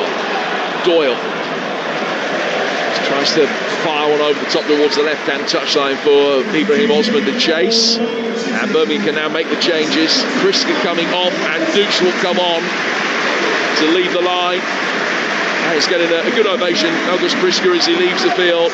Pat Roberts for Vicente is a straight swap on the right flank, and the Spaniard looks disappointed to be taken off. Just dropped his head a little bit when he saw his number come up, but then got himself off the field as quickly as he could, and Pat Roberts is on to replace him. Player who's never got beyond the 4th round of the FA Cup in a lengthy career.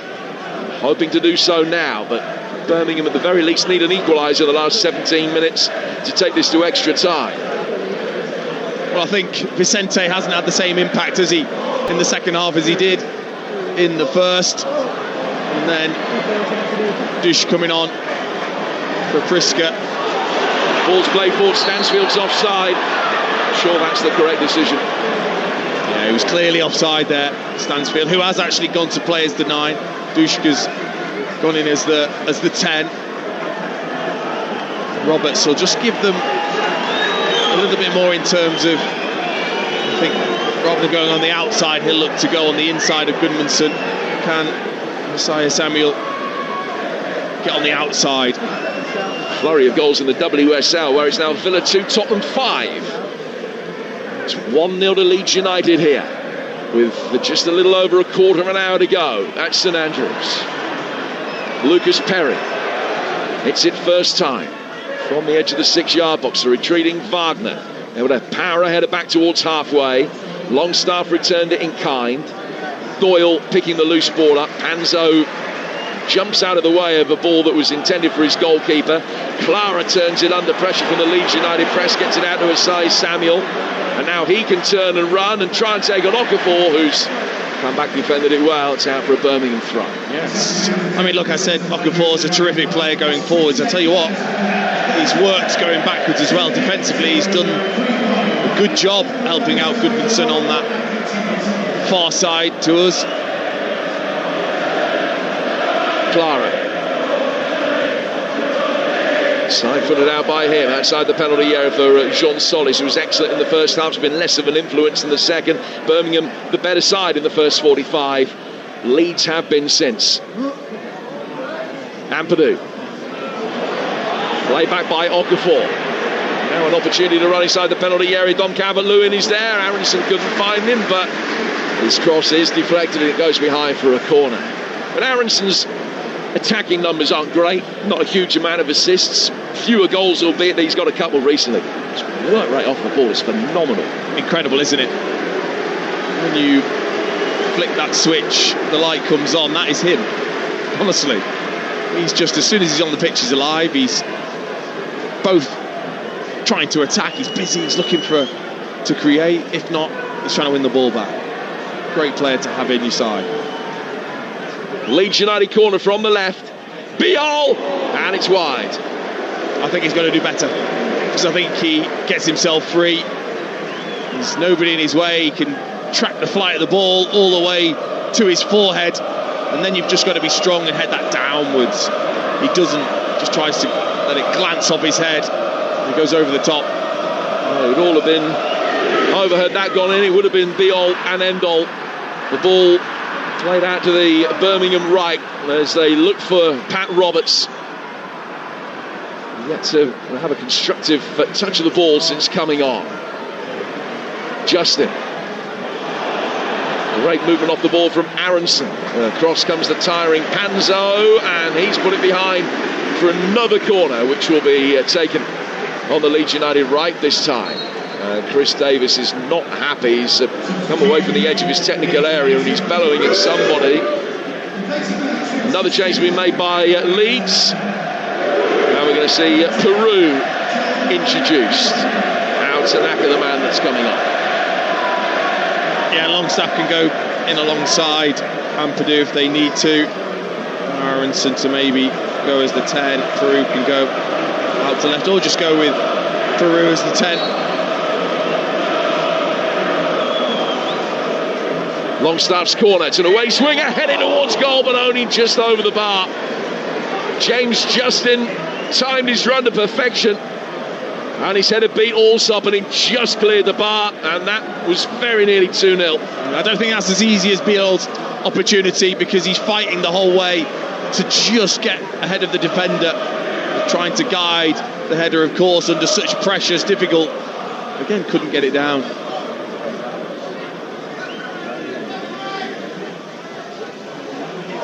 Osman has beaten his man, and he's got Stansfield in the middle. Couldn't find him, gets it back right through the 6-yard box. Nobody gambled. Roberts at the far post was on his heels as Osman drilled that one between the goalkeeper and the back four, and it drifts across the 6-yard box and out of play for a goal kick. I just needed a little bit more craft there, Osman. When he went through, you could see he wanted to get that to Stansfield, but Beale's right there. All you've got to do is miss him, either over the top of him, in front of him. You played it right towards him, he was able to clear, and then you volley towards goal. It's hard to anticipate that sort of a strike, because it wasn't a cross. Underway now, live on Talksport 2. They're 9 minutes in. Grimsby against Wolves, still 0-0. 1-0 to Leeds here. Okafor pulling it back. Deflected away for a corner. Leeds looking the more likely side to score the second goal of the game. It's increasingly hard to see Birmingham denying them here. They have been really good in the second period. Since making that change of bringing Ampadu on at half-time, as you were saying, Dean, it has swung the game in their favour. And a second goal would surely be the decisive blow with, 10 minutes or so to go. Longstaff going across to take this corner. With Talksport, 1-0 Leeds. Into the edge of the 6-yard box. Clara heads it away. Climbing high, the blonde-haired Austrian. Another ball back in. Doyle can head that one clear. Stansfield's going to willingly chase after it. That's forced Aronson to come back and put it out of play. Throw taken quickly. Stansfield's delivery bouncing up into the chest of Osman, but his touch allowed Aronson to win it back before Leeds could regain their defensive shape. Now they've got it, and Aronson will play it for Calvert-Lewin. Back to Aronson. Peru making a run ahead of him. Doyle mistimed his sliding challenge. Didn't foul his man. Aronson, though, did catch Wagner. About a second or two later, and a free kick to Birmingham on the touchline with 9 minutes to go. But the Leeds medical staff being called on again because Okafor is in need of treatment, and Chris Davis frantically waving his players towards him so that he has the opportunity to dispense some words of wisdom with 9 minutes left. Yeah, maybe just can we have a little tactical shift? Gonna have to gamble, gonna have to try and get yourselves level towards the end of the game. For Leeds, a worry. Okafor on that last little burst that he had down to the byline behind the goal, just grabbed his hamstring as if it could have been a little bit of cramp. I'm not too sure. It'd be a worry, that's for sure. He's definitely going to come off. Jayden Bogle is the man that is going to come on to replace him. They, of course, very well versed in the last couple of months of playing with a back 5, back 3, and they will almost certainly slot into that now. So Bogle will come on. Justin will probably move in and play on the right of the 3 centre halves, but that is a blow with Okafor going off with a hamstring problem. He's just turning around and pointing at it, and continued discussion with his teammates as he leaves the field.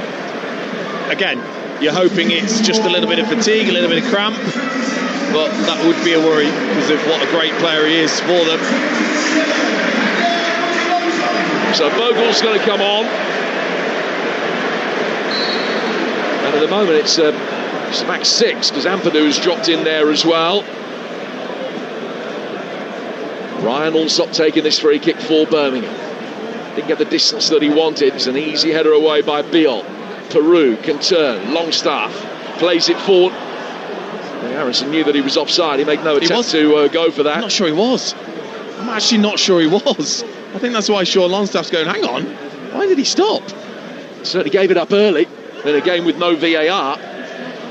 The ball headed away and goes out for a throw that will be taken on the Birmingham left. What Birmingham have to do is get Dukes into it because he's not seen it since he's come on. Here's Doyle battling with Aronson, battling for 2 of the smaller players in the midfield. Doyle won it, and now he gets it out towards Roberts. Roberts taking on Goodmanson, fires the cross in, too heavy for Osman at the far post, and out for a goal kick. Again, good position for Birmingham, just that bit of quality lacking. Just haven't been able to actually create those meaningful chances that you can then expect to score from. Been in the right areas, been very competitive, just not had the quality. You're listening to FA Cup Game Day on Talksport with McDonald's. Order delivery on the McDonald's app from 11 a.m. 18 plus. Fees applied to delivery orders. Subject to availability. Price may vary. Goal kick to be taken by Lucas Perry for Leeds United, who is 6.5 minutes away. What would be a rare appearance in the 5th round for them. They've got possession in the left-back position. They'll work it forward, away from Longstaff, out of play for a Birmingham City throw. Let's go back to Kingsmeadow. Angelina Kelly. It's Chelsea 2, Liverpool 0. Since Lauren James's goal, it has been all Chelsea. They've taken control of the game and are looking dangerous. Sam Kerr has come onto the pitch, and she has also had a few shots, and she's really troubling that Liverpool defence. Chelsea 2, Liverpool 0. Stansfield back for Roberts. Here's Douche. Little layoff around the edge of the penalty area, flicked back in by Solis. Roberts couldn't get there. Long range effort is pinged wide by Wagner, but the whistle had already gone, and it's a free kick that'll be taken by Leeds just outside their own penalty area. Again, though, it's another good sign for Leeds and Daniel Farke, just in terms of defensively. I think they've been excellent. When you just think there might be an opportunity for Birmingham, the way they've supported each other, backed each other up in terms of the angles of their defensive positionings, and then the intensity to block, to get the ball clear, has been excellent. While we're here from Angelina Blues, made another change, and Fujimoto has come on, the Japanese winger who they signed from Gil Vicente in Portugal. It's only his 5th appearance. He's come on for Osei Samuel.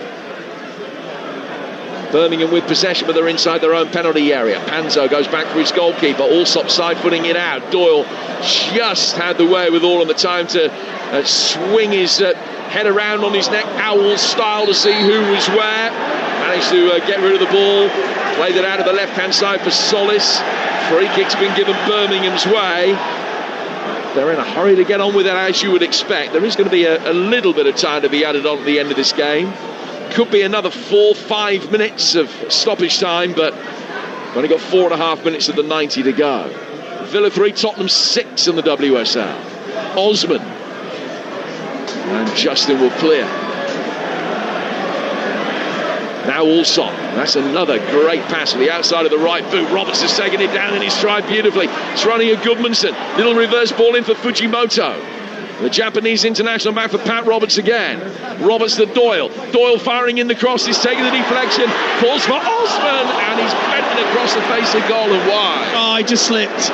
Oh, he slept at the vital moment. It was good from Fujimoto. Back to Doyle, who then played in a vicious cross that missed everybody.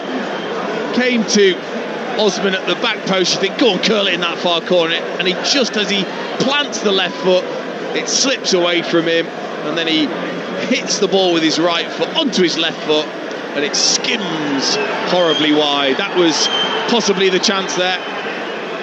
That WSL game now, Villa 3, Spurs 7. Defence is on top across the city from here. 1-0 to Leeds with 3.5 minutes to go here. Aronson.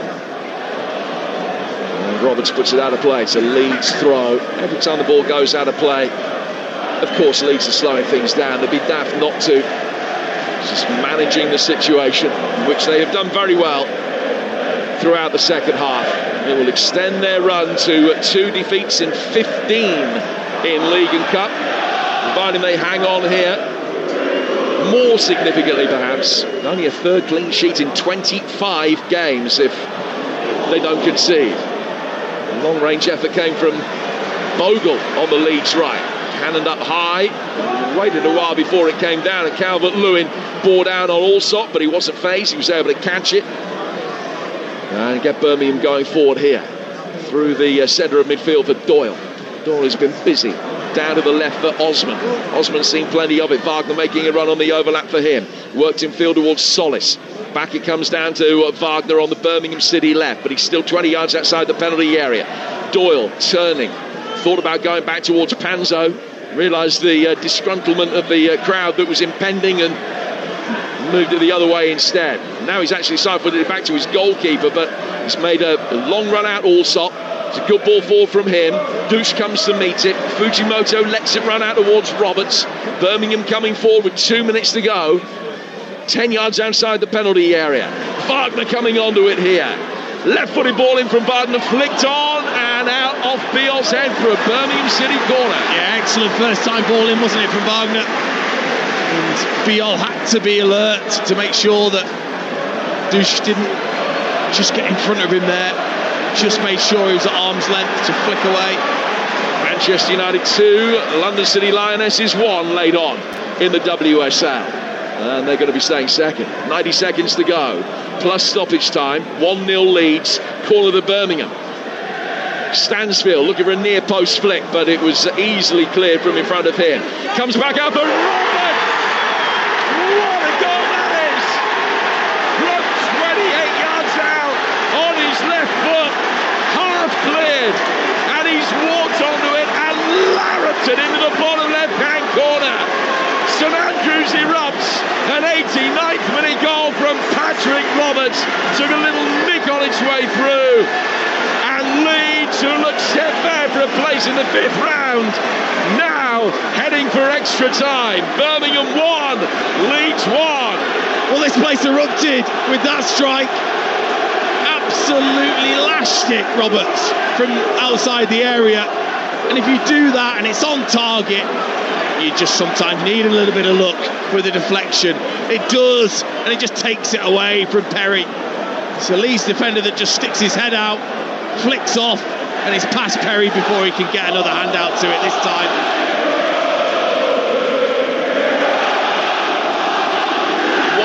1-1, and now it's Leeds on the front foot as they try and get the job done in 6 minutes of added time. Extra time minimum, 6 minutes for either side to win it. Leeds thought they'd already won it. Ampadu's ball inside the penalty area. Calvert-Lewin trying to react. Wagner clears. Stansfield chases. But Goodmanson is going to be there first and find Lucas Perry. High ball forward from him. Panzo drops back, heads it away. Fujimoto down, over the top from Doyle. Dush will chase on the right, played back in. Stansfield, is he given a shove? Referee says no. Loose ball doesn't find Osman, and it's clear that was the right decision, wasn't a penalty. I'm not sure it was a big shove, really, and if it was outside the area to start with. If the attacking players of Birmingham have on, maybe try and get that winning goal. Clara, Fujimoto, now Roberts. Roberts, the scorer of the equalising goal on the right-hand side of the penalty area. Dush plays it back in, and Ampadu had the stretch and clear. That was good defending as well. It's another Birmingham corner. Oh, it's a big effort, isn't it, from the home team? Talked about momentum, made the attacking changes. Chris Davies, it's paid off.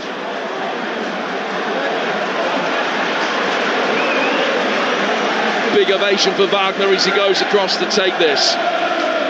In the 2nd minute of added time at the end of the 90. Are we heading for extra time again? Birmingham 1, Leeds 1. Leeds led for 40 minutes. Wagner takes the corner.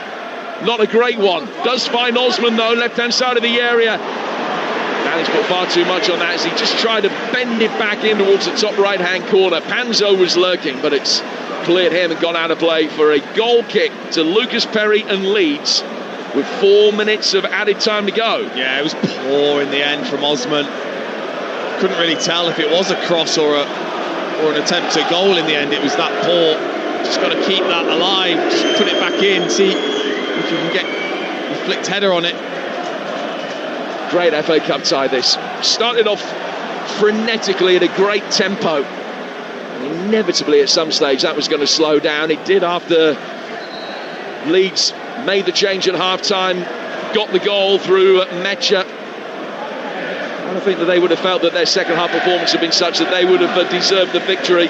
Birmingham left it late before creating a flurry of chances, equalised through Roberts, and now hope for more, but as Osman brings it forward, he's fouled James Justin, and it's a free kick to Leeds right in front of Daniel Farke. Again, just because of the changes, it would be interesting if we go into extra time how Birmingham will set up. We've only got 3 defenders on the pitch. Could bring Phil Neumann on, but elsewhere on the bench they've got 2 youngsters and 2 keepers. Long ball play forward by Justin from the free kick that he himself won. Flicked on inside his own penalty area by Clara. Doyle will clear as Bornau try to help it back in. Chelsea have beaten Liverpool 2-0 in the WSL, and we'll get full-time details from Angelina at the end of the 90 minutes here, which is 2.5 minutes away. Extra time coming unless either side can score a second goal. If they do, it'll surely be the winner. Ampadu to take this long throw from the Leeds left. Clara climbs high again, heads away, back from Aronson, helped on, it's Calvert-Lewin, deflected just over. Birmingham rode their luck there. Wagner did well to effect the block, but it could easily have dipped down in front of the goalkeeper and over him and in. Oh, Calvert-Lewin, brilliant strike. Got to give credit to the defender there. Wagner dives across, makes a great challenge. You're right, could have gone anywhere, but if he doesn't, that could easily have flashed past the goalkeeper anyway. Plenty of black shirts inside the penalty area. Ball spotted down by Longstaff. Bogle stayed back. Goodmanson's on the edge of the box. Everyone else is in it. Longstaff's delivery. Aronson back through a crowd off a Birmingham leg. I think it was Wagner again. Dush then clears. And Leeds win it back with Goodmanson. Goes back inside his own half for Bogle. He turns it forward now towards Brendan Aronson again. Just over a minute of the 6 added before extra time.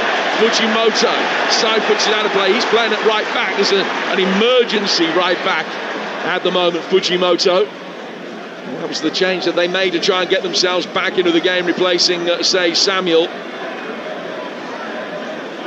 Ball is out for a throw that Clara will take. 40-odd seconds to go. Launched down the right. Returned by Longstaff. Calvert-Lewin battling. Panzo there first. Clara finds his goalkeeper. Allsop had the time to take a touch. Drives it forward. Over Dush. Headed away by Biol. Coming back to meet it was Peru. Aronson turns into trouble in the form of Clara. Doyle with the ball out to the left-hand side. Drifts over the head of Bogle and comes off him for a throw to Birmingham. Level with the edge of the Leeds box. The 6 minutes all but up. As soon as Leeds clear this throw, we'll be heading for extra time. One last chance to win. A good throw from Wagner. Inside the area. Osman! He's hit the post. And it's blocked as it comes back in.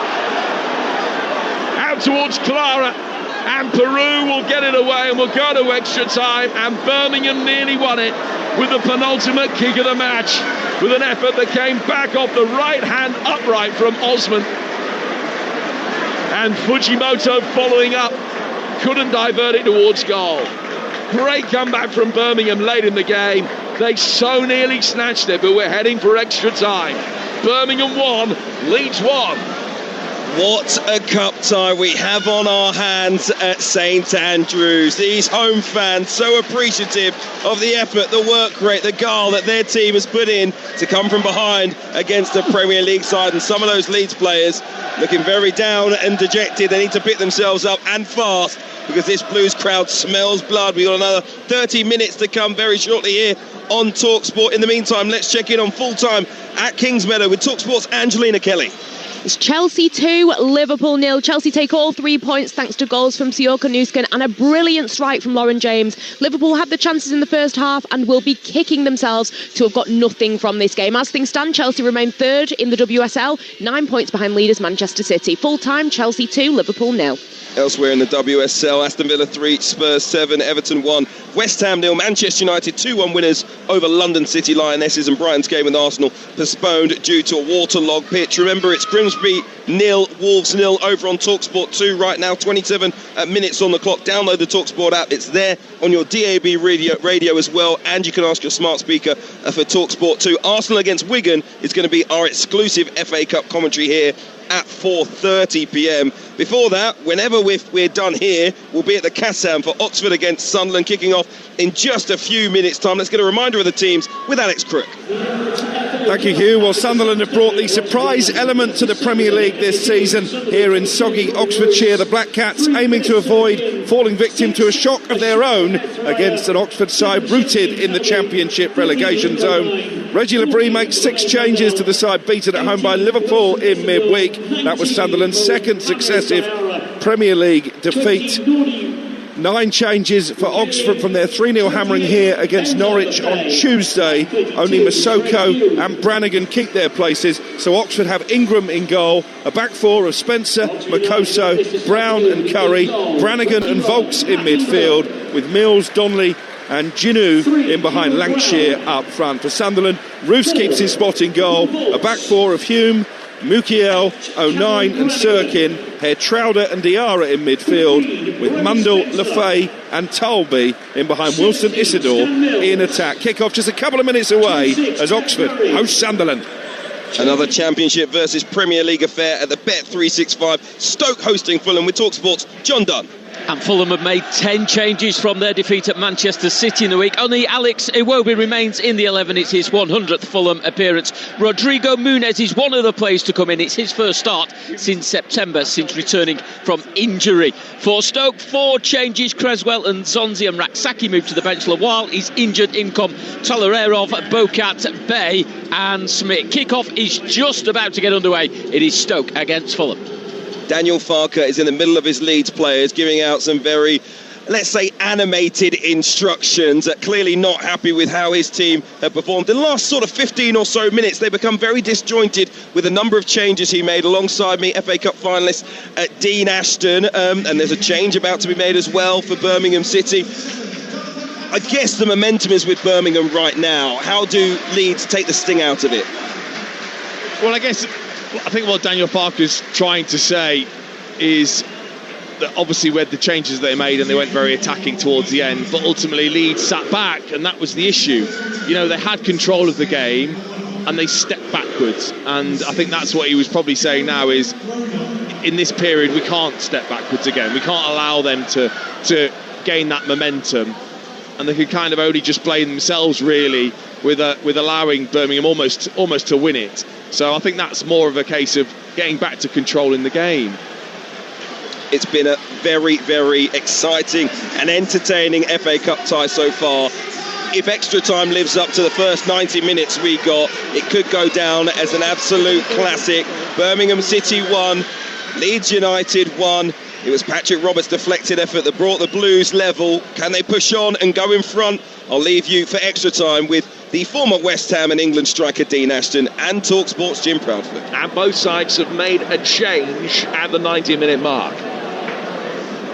Leeds have made their 5 changes within 90 minutes, and because we've now gone to extra time, they can make an additional one. Joe Roden has come on for Bornau at centre-half, and Neumann, as expected, on for Birmingham, but he's replaced Panzo, who just hasn't had too many full 90 minutes on the clock over the season, so he's been replaced after a solid Birmingham City debut, and Neumann is on. That means that Clara switches to the left of the 2 centre-halves with Neumann on the right, and we're back underway with Roberts in possession for Birmingham, who are kicking from left to right, are defending the Tilton in the first period of extra time, as they did in the first period of the 90. Ball out of play for a throw that'll be taken over on the Leeds United right. It's Birmingham 1, Leeds 1. They're underway as well. Oxford against Sunderland, and we'll bring you the rest of that game as soon as this one finishes. And we will go straight to Oxford for Oxford against Sunderland. Also 0-0 between Grimsby and Wolves over on Talksport 2 right now, and Stoke against Fulham's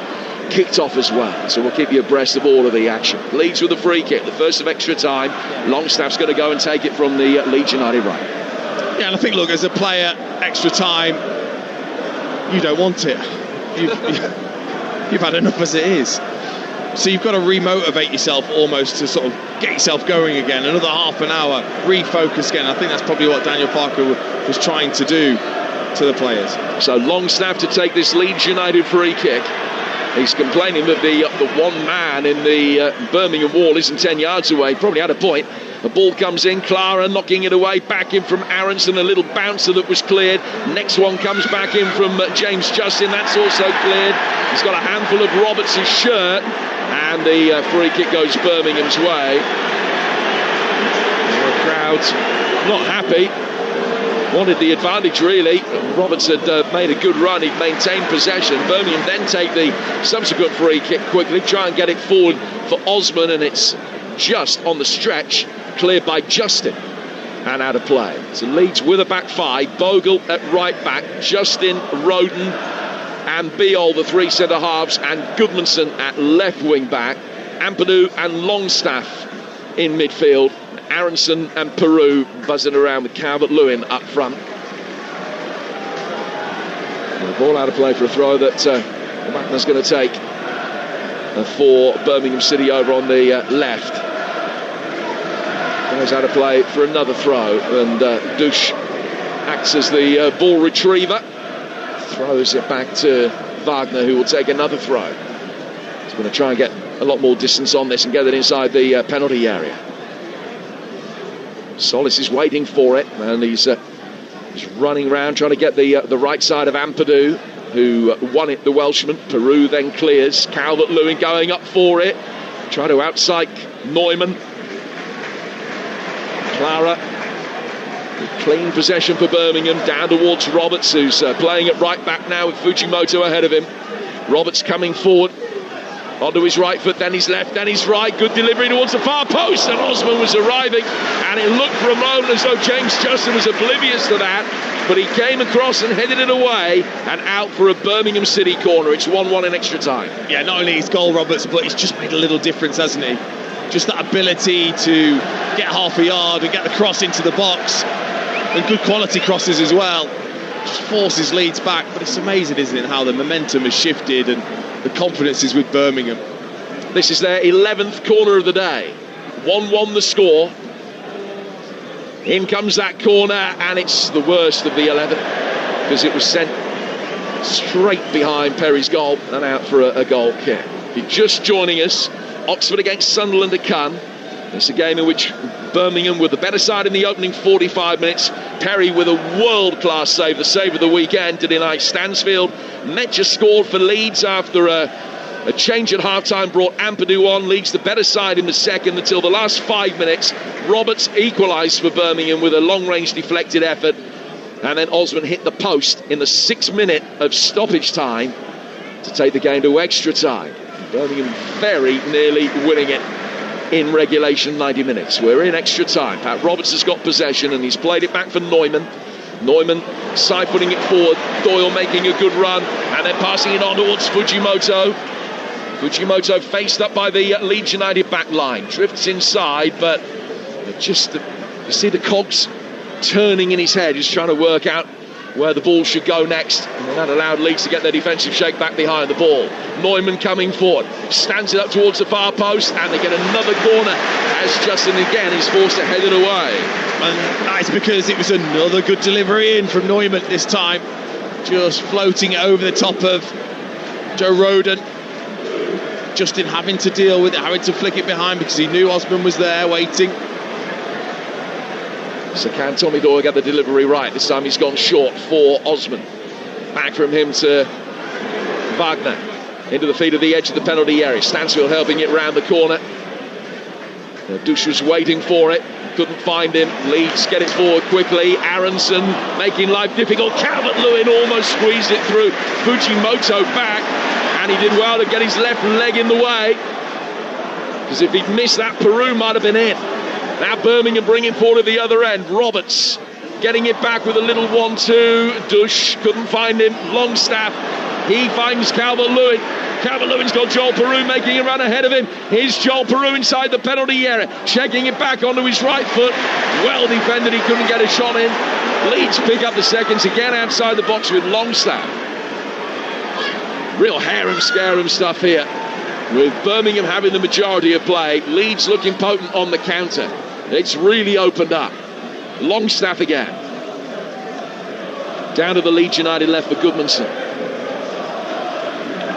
Here's Sean Longstaff helping it forward. Brendan Aronson, the United States international, has it now. Longstaff again to Beale. Beale to Roden. Now down towards Longstaff. Leeds coming forward in towards the edge of the Birmingham City penalty area. And everyone from Birmingham back behind the ball. Dush chasing. Leeds still with it. Justin firing it in. It's taking the deflection off Osman. Neumann going up for it. Might break Aronson's way. He's got Longstaff behind him. Ampadu was there. Ampadu preparing to pull the trigger. Dush flicked it off his toes. Birmingham try and clear. Stansfield just went down under pressure from Biol. Then Roberts slides it forward. He's going to find Stansfield after all. Looks as though he'd missed it. Stansfield gets it past Roden, but Roberts can't keep it in. And it's out for a goal kick. 1-1. Oh, well, it gets fun, doesn't it, when players are fatigued. They're out of position. The concentration is just struggling compared to early on in the game, where everything felt so difficult. All of a sudden, there are spaces that are opening up. There are counter-attack upon counter-attack because of it. Sorry, Dean. Here's Ampadu. Back inside his own penalty area for Biot, down to Longstaff, who now will bring it forward. Goodmanson's made an early run, he was offside. Birmingham winning it back, flicking it on. Stansfield running at the tiring Biot, right-footed through the 6-yard box. Oxford arriving, and he's blazed it over the bar from a tight angle. Let's go to Oxford. Here's Talksport's Alex Crook.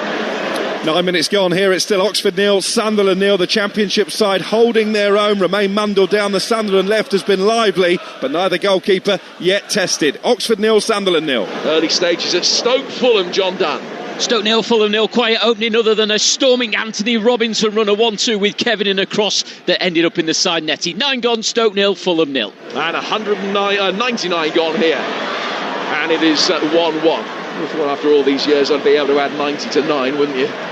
The ball is over on the Birmingham left, gone out for a throw that'll be taken by Wagner, who's done a good job at left back. He's gone back for Clara and Neumann.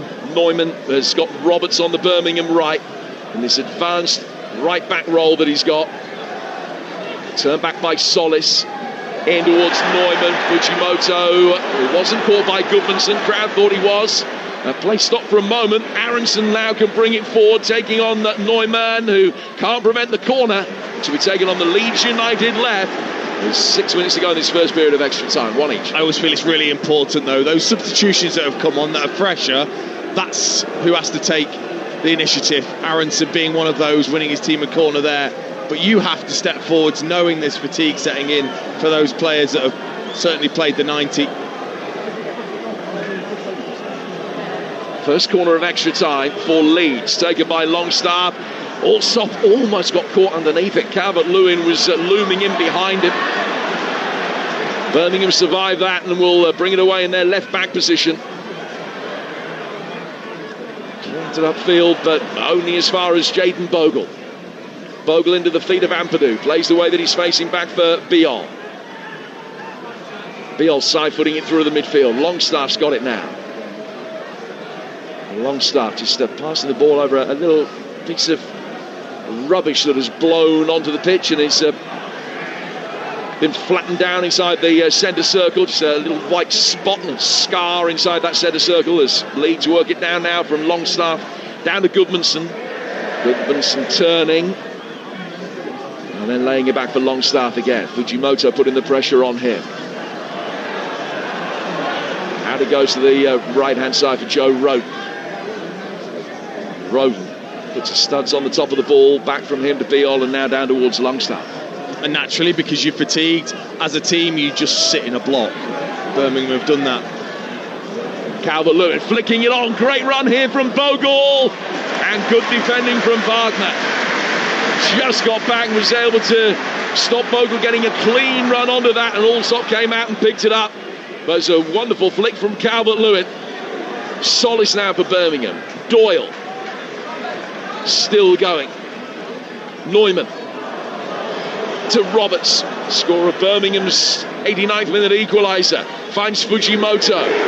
Fujimoto to Solis, urged to shoot. Referee's positioning didn't really allow that to happen. Not that that was necessarily Paul Tierney's fault. Now back it goes from Osman. Solis showing for the ball, and Wagner's gone back to his centre halves again, and they will turn it from left to right to change the line of attack and get it down towards Roberts. Roberts, who fancies his chances up against Goodmanson, but Leeds United defender did well that time, and he's punted it forward. Calvert-Lewin chasing that. Allsop's going to get there first, but he can't pick it up because it's outside his penalty area on the right-hand side of the box. So he hooked it a little bit awkwardly, but competently enough. Back through to Clara, and Clara will turn it back to him now. Neumann showing forward on the Birmingham right. Longer ball forward though from the goalkeeper. Goodmanson steers it out of the path of Roberts for a Birmingham throw. 1-1. Yeah, it's two great bits of defending from Goodmanson. Again, he's feeling the tiredness of the game. Good bit of 1v1 defending, and then well done to get his head back as Doyle's lost it. Yeah, to Longstaff. Leeds bring it forward. The black shirts played in. Calvert-Lewin's offside. Side puts it wide. And the goalkeeper came out and did well to block it. But just Made his run too early for Pirou's pass. That's a free kick to Birmingham with 2.5 minutes to go to the change around and extra time at 1-1. Yeah, he'll be frustrated with Pirou because it wasn't a difficult pass. He could play it early. He didn't. He delayed and delayed. Birmingham defender just held their position. Calvert-Lewin was probably just fractionally off. He just needed that playing a little earlier for him to be through. There's a big gap between the two centre-backs, and so frustrated, Calvert-Lewin. And he was quick to tell him. 103 minutes in, we've seen 33 attempts on goal. Only 7 of those on target, of which Leeds have only had 2.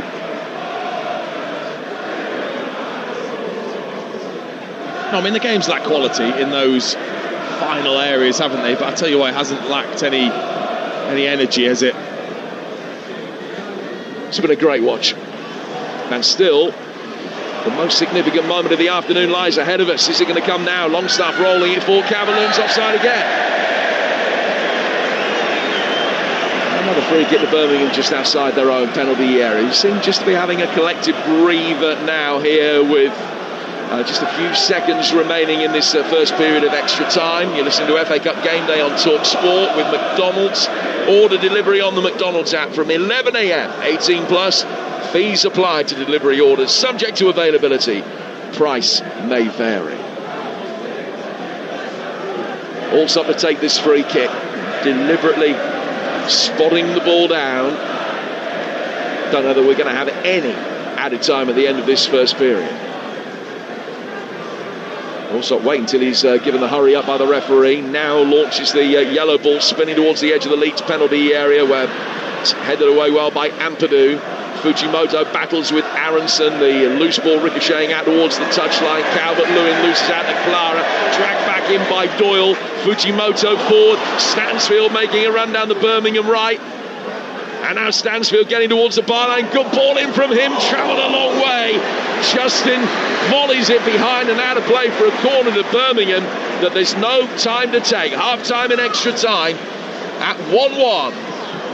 It continues to be just an engrossing watch here at St Andrews as both sets of players give it just about everything. They've trudged over, literally trudging over to get on some liquids, get on anything they can to help improve their physical condition, because they're giving it just about everything. We've got 15 more minutes to come live here on Talksport. Remember, at the conclusion of events here at St Andrews, we will be at the Kassam for full commentary of Oxford against Sunderland in the FA Cup. It's already underway, 15 or so minutes in. Let's head to your match commentator, Alex Crook, for the latest. Where it's still Oxford 0, Sunderland 0. Wilson Isidore with a shot into the side netting from the corner of the 6-yard box, as close as we've come to a goal. Andy Townsend alongside me. What have you made of the start that Oxford have made? They've been quite direct when they've had the chance to serve it forward. They haven't laboured, they've just knocked it up to Lancashire. They just need to get bodies around him and just try and pick up that second ball, but they're doing okay. So we played 17 minutes. It's Oxford 0, Sunderland 0. Another 2 o'clock start at the Bet365. Stoke hosting Fulham. John Dunn. Where it's Stoke 0, Fulham 0, but a chance for both sides for Stoke. It was Sorba Thomas from a corner that came to the edge of the area, caught it sweetly through a crowd of bodies. Benjamin Lecomte in the Fulham goal, making a really good save. 60 seconds later, Fulham's Harrison Reid from inside the D, a driven effort that was inches over the bar. It remained Stoke 0, Fulham 0.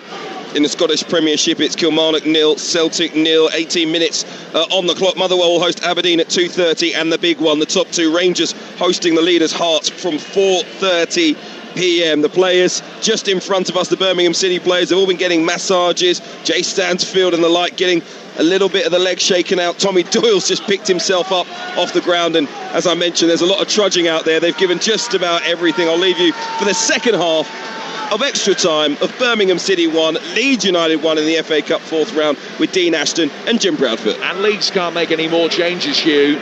Birmingham can, but they've just got 2 kids who play 5 minutes of first team football between them that they can bring on as outfield players.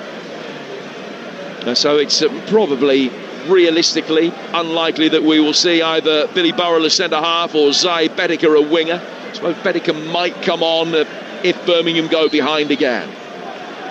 Second period of extra time. Birmingham kick it from right to left towards the Tilton. And we're back underway. Launched immediately long by Allsop all the way through. Lucas Perry, the Leeds keeper, picks it up as the deadlock is broken at Stoke. John Dunn. Stoke 1, Fulham 0. It is Bae Hyun-ho who has finished it off. A flowing move down the left. Bocat, the full-back, with the ball in, delivered brilliantly. One touch and a finish. He's second of the season. Gives a championship side the lead. Stoke 1, Fulham 0. That's a Bae on target there. Stoke leading Fulham 1-0. Oxford Sunderland 0-0.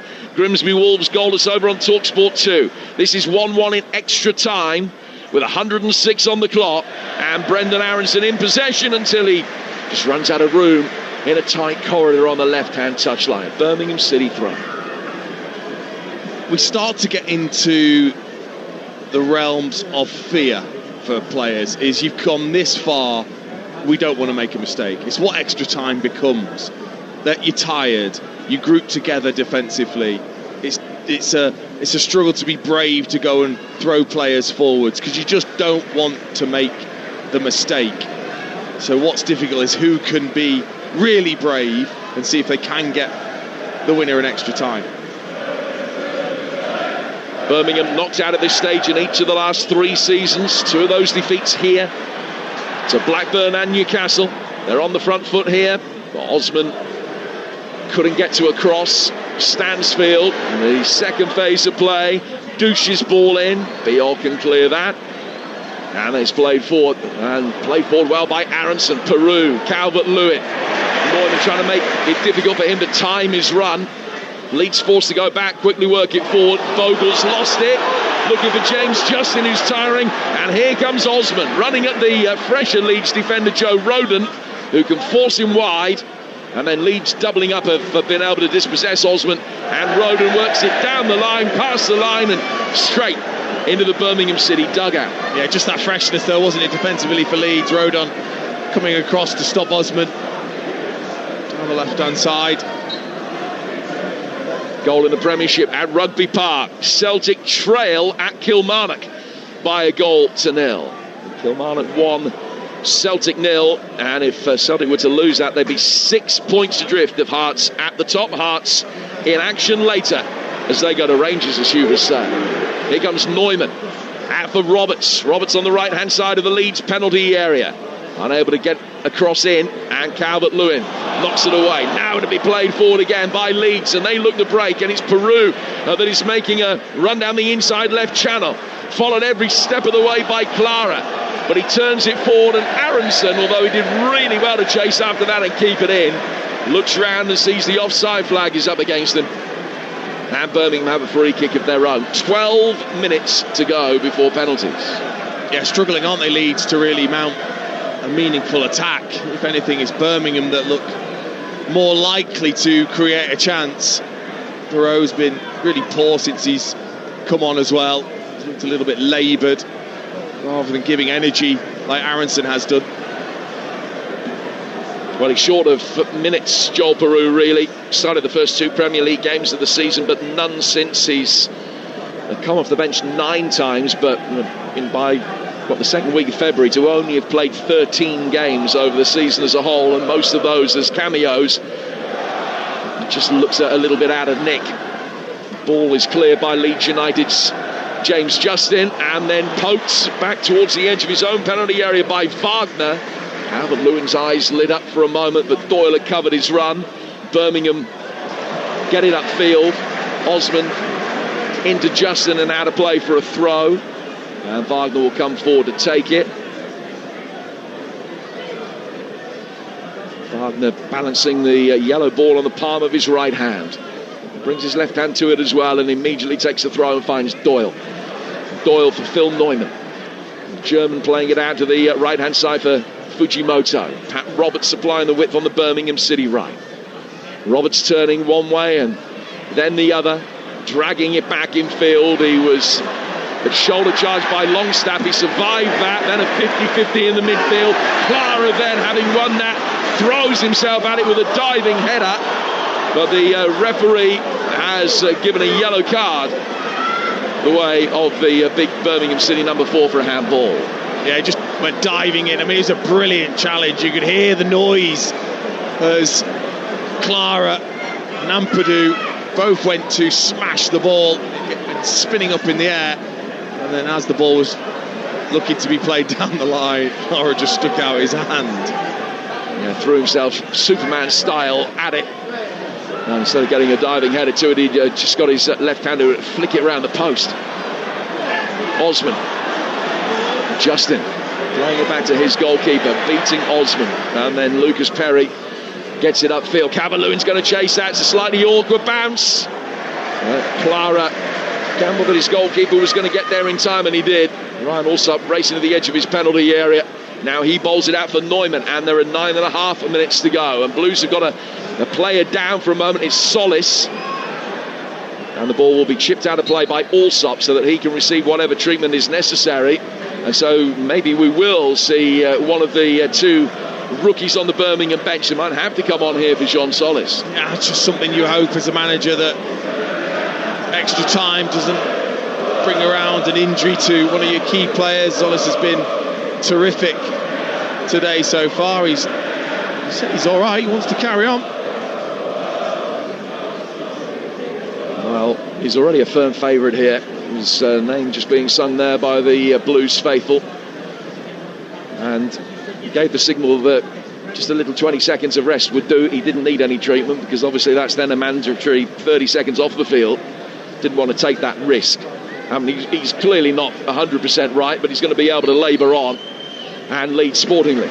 Return possession straight back to Ryan Allsop. He put it out of play. Wouldn't expect anything less of Brendan Aronson. But it's been a game that's been playing a great sportsman-like contest on and off the field. Plenty of good nature, verbal sparring between the two sets of supporters, but an immaculate Leeds tribute to Tom Wagner as they all stood and applauded the Birmingham City owner when their Birmingham City fans also had a minute's applause for him. Here's Calvert-Lewin from distance, and it's taken Aronson off his feet. The shot that was blocked by his own teammate, Ampadu. Quick exchange of passes between him and James Justin. Now Ampadu with a lofted ball out of the Leeds left that sailed over Goodmanson into the third row of the Kop. It's a Birmingham throw, and we are midway through the second period of extra time. And that look that you give your teammate when you hit the ball crisply towards the goal and he's in the way. Calvert-Lewin just raising his eyebrow at Aronson. Now Birmingham are going to have to make a change, and while they do so, we'll get an update from Alex Crook at Oxford. Oxford 0, Sunderland 0. Jamie Donnelly, the Oxford midfielder, with only a shot on target so far. It was a long-range effort that stung the palms of Robin Roofs in the Sunderland goal. The Premier League side, very disappointing so far. Oxford 0, Sunderland 0. And a Stoke, John Dunn. Stoke 1, Fulham 0. Bae Hyun Ho's goal on 19 minutes from 18 yards, separating the sides. Fulham close to an equaliser. Kevin from 18 yards, right-footed curler towards the top corner, tipped over the bar by Simpkin. Stoke 1, Fulham 0. Well, the spirit was willing, the flesh was weak for Jean Solis. Birmingham didn't want to take any risk. He's such an influential player. He's come off, and Betteke has come on to replace him. The teenager wearing 43, 5 minutes of senior football, which came in the third round win against Lincoln last season. So it's only his second appearance for Blues, 13 months after his first one. But Betteke is on for the last 7 minutes, and potentially he's going to have a penalty to take later. Osman will chase the ball down the left-hand touchline, sailed straight out of play. Not a huge amount of quality in either final third, and that is an observation and not a criticism of players that have given everything for the cause and have been chasing and chasing for 114 minutes on a very heavy pitch. Yeah, like I said, we hate extra time as players. It's the fear of making a mistake. It's the thought of penalties on the way. Fatigue is setting in, which is why it's always so cagey compared to the end of regular time, when the excitement levels were so high. It just dips down as everyone is almost anticipating penalties. Kilmarnock 2, Celtic 0, the latest score at Rugby Park. And Tyrese John Jules has scored a hat-trick the other night, or as I was told, I should have called it a cat-trick, has scored the first of those two. Killy 2, Celtic 0. Joe Hugel, who was that scored the second, incidentally, for Kilmarnock there. Ball is out of play for what has been given as a Leeds United throw down by the corner flag. Suspicion from the crowd reaction that it might not have been.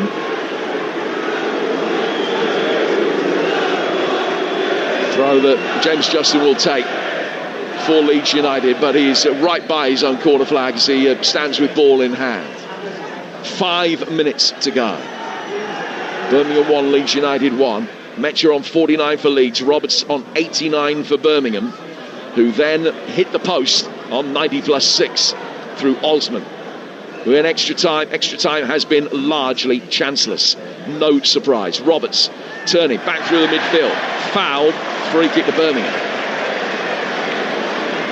Just got to recognise now as players, is there one little moment you can create? Could it be this type of situation for Birmingham? Allsop will look to clip this into the area. All it takes is that knockdown. You've got to be alive to it. That one chance that could come your way now to win the game and take you through. Focus has got to be there. Stoke leading Fulham 1-0 through half an hour. Oxford Sunderland 0-0 after 30. Grimsby against Wolves half time. And second half to come over on Talksport 2. That is also 0-0. This one 1-1. 4 minutes of extra time to go before penalties. Birmingham punt it forward. It'll come for Osman on the left-hand side of the penalty area, but a tired, scuffed cross is easily cleared. Back it comes from Doyle, who's played really well. Clever flick ball round the corner, back in from Osman. It'll break for Neumann. Couldn't get the ball out from underneath his feet. And Leeds will be able to clear. And now Aronson, like a hare, just sprints after it down the right. And Doyle mops up. Doyle's got better as the game's gone on.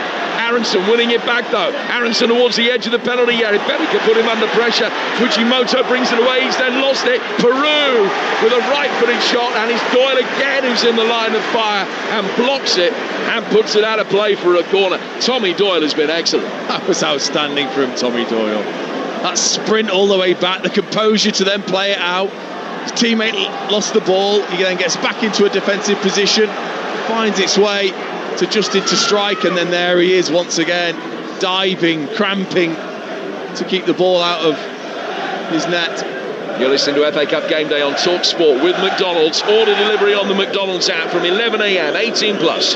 Fees apply to delivery orders, subject to availability. Price may vary.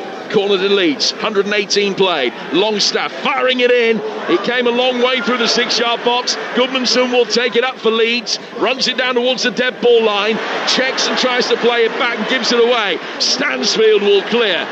Lucas Perry's going to come out of his penalty area and be able to just side foot that away from the advancing Betica. And played down towards Longstaff. Longstaff chipping it forward down the Leeds right, straight out of play for a throw to Birmingham. This feels now as though it is inevitably heading for penalties. Yeah, I mean, the quality's not there. The energy's not there anymore for so many of these players that are putting a monumental effort. I've got to say, the intensity of the game has been terrific. Throw up the Birmingham left from Wagner. Held back by Peru. Fujimoto with a high up and under, comes down on the right hand side. Bogle playing it in. It's Calvert-Lewin, and it is saved by Allsop. But had he fired it through the 6-yard box, Peru probably would have found it hard to miss. Out for a corner. Deadlock broken in Oxford. Alex Crook. Oxford 0, Sunderland 1. Habib Diarra from the penalty spot after Dennis Sirkin had been brought down. It's the Black Cats' first shot on target. It's Oxford 0, Sunderland 1. And commentary from Oxford at the conclusion of this game, which will either be after a penalty shootout or in about a minute's time. 30 seconds left in extra time. It's a Leeds corner. In from Sean Longstaff. Calvert-Lewin at the far post. Biol got there. Ampadu over the bar. Difficult chance, particularly for a man who's hardly ever scored in his career. It bounced slightly behind him. He had to swivel and hook his left-footed effort, and he's put it over the bar into the Leeds fans, and that will almost certainly be that. There will be some stoppage time, just one additional minute at the end of this second period of extra time. It's 1-1. Well, he got the technique absolutely spot on, and then the contact horribly wrong. Like you say, swivel to volley, and then got right underneath it. Got that spinning up and over the crossbar. Probably be about it, I would expect.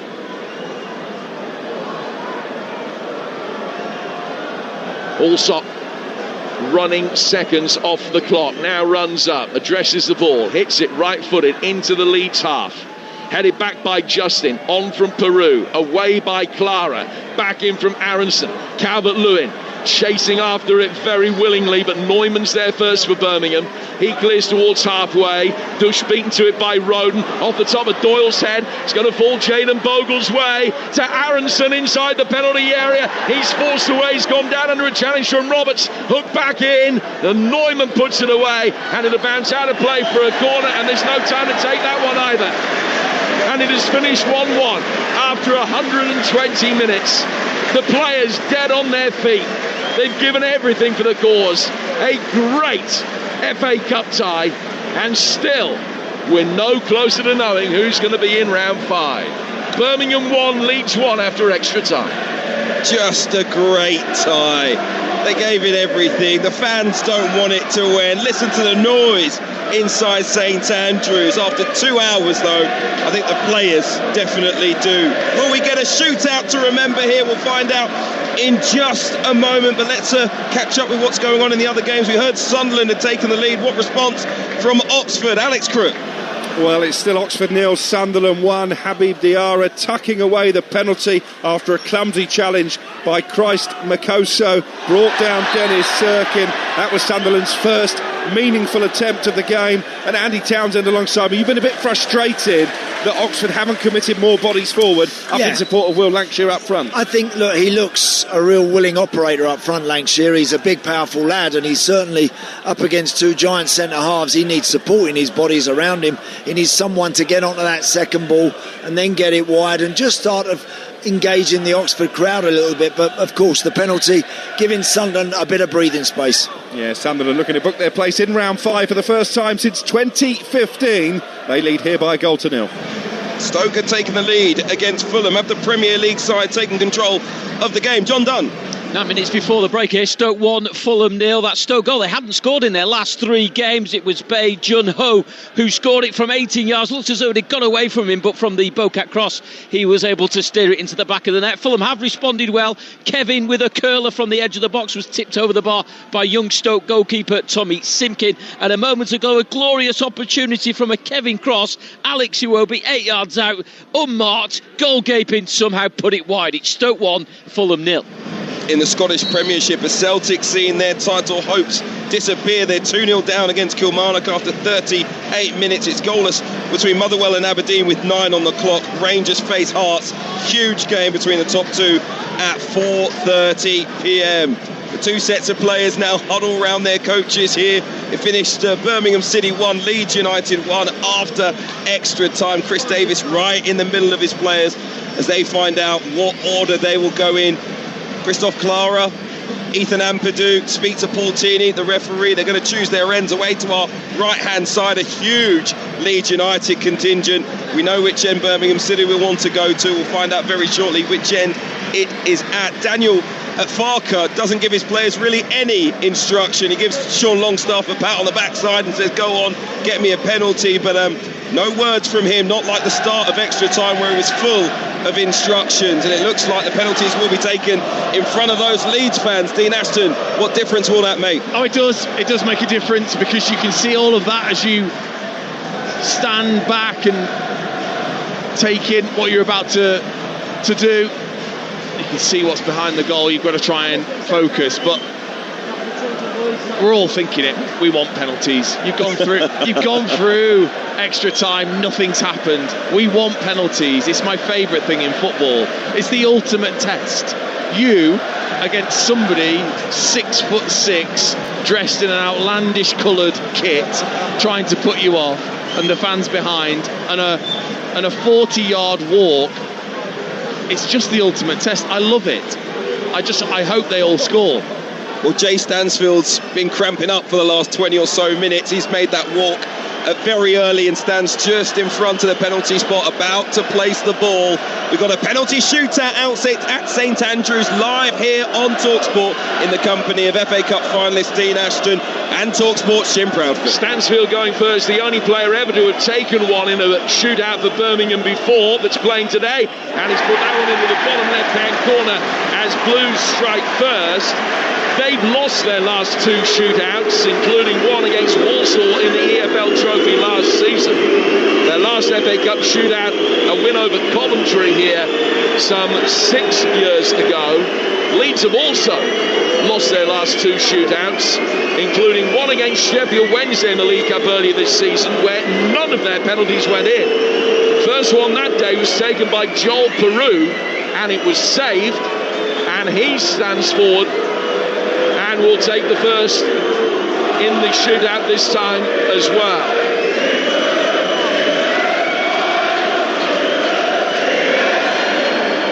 Joel Peru against Ryan Alsop, a Birmingham fan as a boy, whose name being sung by the Blues fans. Peru runs up, hits it left-footed, and it's a great penalty into the bottom right-hand corner. One apiece after one each. And of course it's the pressure of taking the second kick. The pro, who's taken penalties before, will have been confident, stepped up and delivered right in the corner, and it needed to be, because Alsop went the right way. Marvin Dush up next for Birmingham City. And the Leeds fans waving their scarves around their heads to try and put him off. Didn't work. It's a good penalty as Lucas Perry dived to his left and the ball went the other way. So 2-1 to Birmingham. All three penalties so far scored. And that shootout against Sheffield Wednesday, where Peru had his first one saved. Calvert-Lewin went next. He's going second again today. And his effort missed the target in that penalty shootout at Hillsborough. But he did score his last penalty for Leeds. He's going to spot the ball down here to make it 2-2 after two penalties each. Penalties taken in front of the Gilmerrick stand away to our right. Calvert-Lewin not with a very big run up, 3 steps. Really good penalty. 4 penalties so far, all scored, all very well taken. Yeah, really short run up, isn't it, for Calvert-Lewin? About 3 steps really, and it's a quick run up as well, and a firm side foot to the opposite side of the goalkeeper. So next up is Tommy Doyle for Birmingham. The ball near the spot. He's just got to walk past the spot and then bend over and just roll it back, so it's placed legitimately. Doyle against Lucas Perry, who made a stunning save early in the game. Tommy Doyle, right-footed, and he saved it, diving to his right. Lucas Perry, then back on his feet, stands, takes the acclaim of the Leeds United support. First one, saved by Tommy Doyle, and Leeds now have the opportunity to go 3-2 up in the shootout with Aronson. No blame for Tommy Doyle. Good technician, really whipped it. Would have been going just inside the post, but it's all about Lucas Perry. He read it, got himself across. Such a strong right hand as well. Aronson to go next to give Leeds the advantage after 3 penalties each.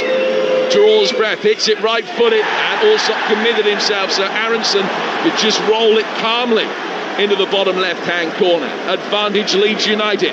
Love the way he just delayed striking the ball, just the extra seconds delay just to allow the goalkeeper to move, and like you said, then just wrapped his foot around it to send it the other way. Really cool from Aronson. Pat Roberts strides forward purposefully from the halfway line,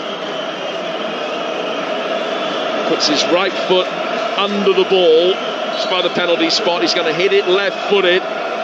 It's got to score for Birmingham really, and he's blazed it over the bar, and Leeds United are nearly there. They've only got to score one of their 2 remaining penalties to win. Roberts leaning back, misses the target. It's 3-2 to Leeds, and they've got a penalty in hand. Well, he tried to look at the goalkeeper as long as possible, but the problem with that is you can just take your eye off the ball then when you need to strike, and he must have done, because it was way over the top and into that Leeds end. Really poor from Roberts. Lucas Perry hands Sean Longstaff the ball. Longstaff was part of the Newcastle side that won here in the 4th round of the FA Cup last season, playing for his beloved Newcastle. Now playing for Leeds. If he scores this, he's won a 4th round FA Cup tie at Birmingham again. Saunters up, sends him the wrong way. It's Leeds United who are through. They've survived an almighty scare. Birmingham inches away from winning it in 90 minutes, hitting the post right at the end of stoppage time. They were game throughout, the better team for large swathes of the game, but Leeds United have triumphed. It's their first FA Cup shootout victory for 20 years. They beat the defiant Birmingham here, 1-1 after extra time, and they've won 4-2 on penalties.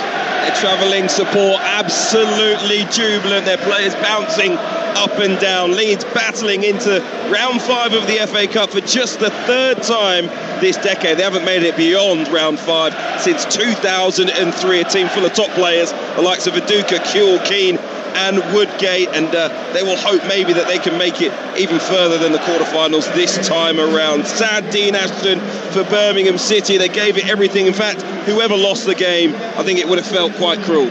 It does. You can sense it from them. So deflated as that penalty hit the back of the net. You know, credit to both teams. They did give it everything. You know, you could tell it meant a lot. The FA Cup, the way that Birmingham came back, the way that Leeds battled their way through, and then when it comes to penalties, obviously, as we know, it's all about how you can handle the pressure. 2 penalties that were missed, particularly Patrick Roberts. You just expect a little bit more from him with the quality that he's got. Yeah, again, that ability that he's got, brilliant strike to get Birmingham level in regular time. But again, you know, it's someone's going to be disappointed. Someone is always the scapegoat as such, but it's such a pressurised situation when you come to penalties. Despite losing on penalties, if you're Birmingham City, these fans, you know, the hierarchy at this football club that said they want to see Premier League football in 2026, they've tested themselves against a side in good form in the top flight today and shown that there isn't too much between them.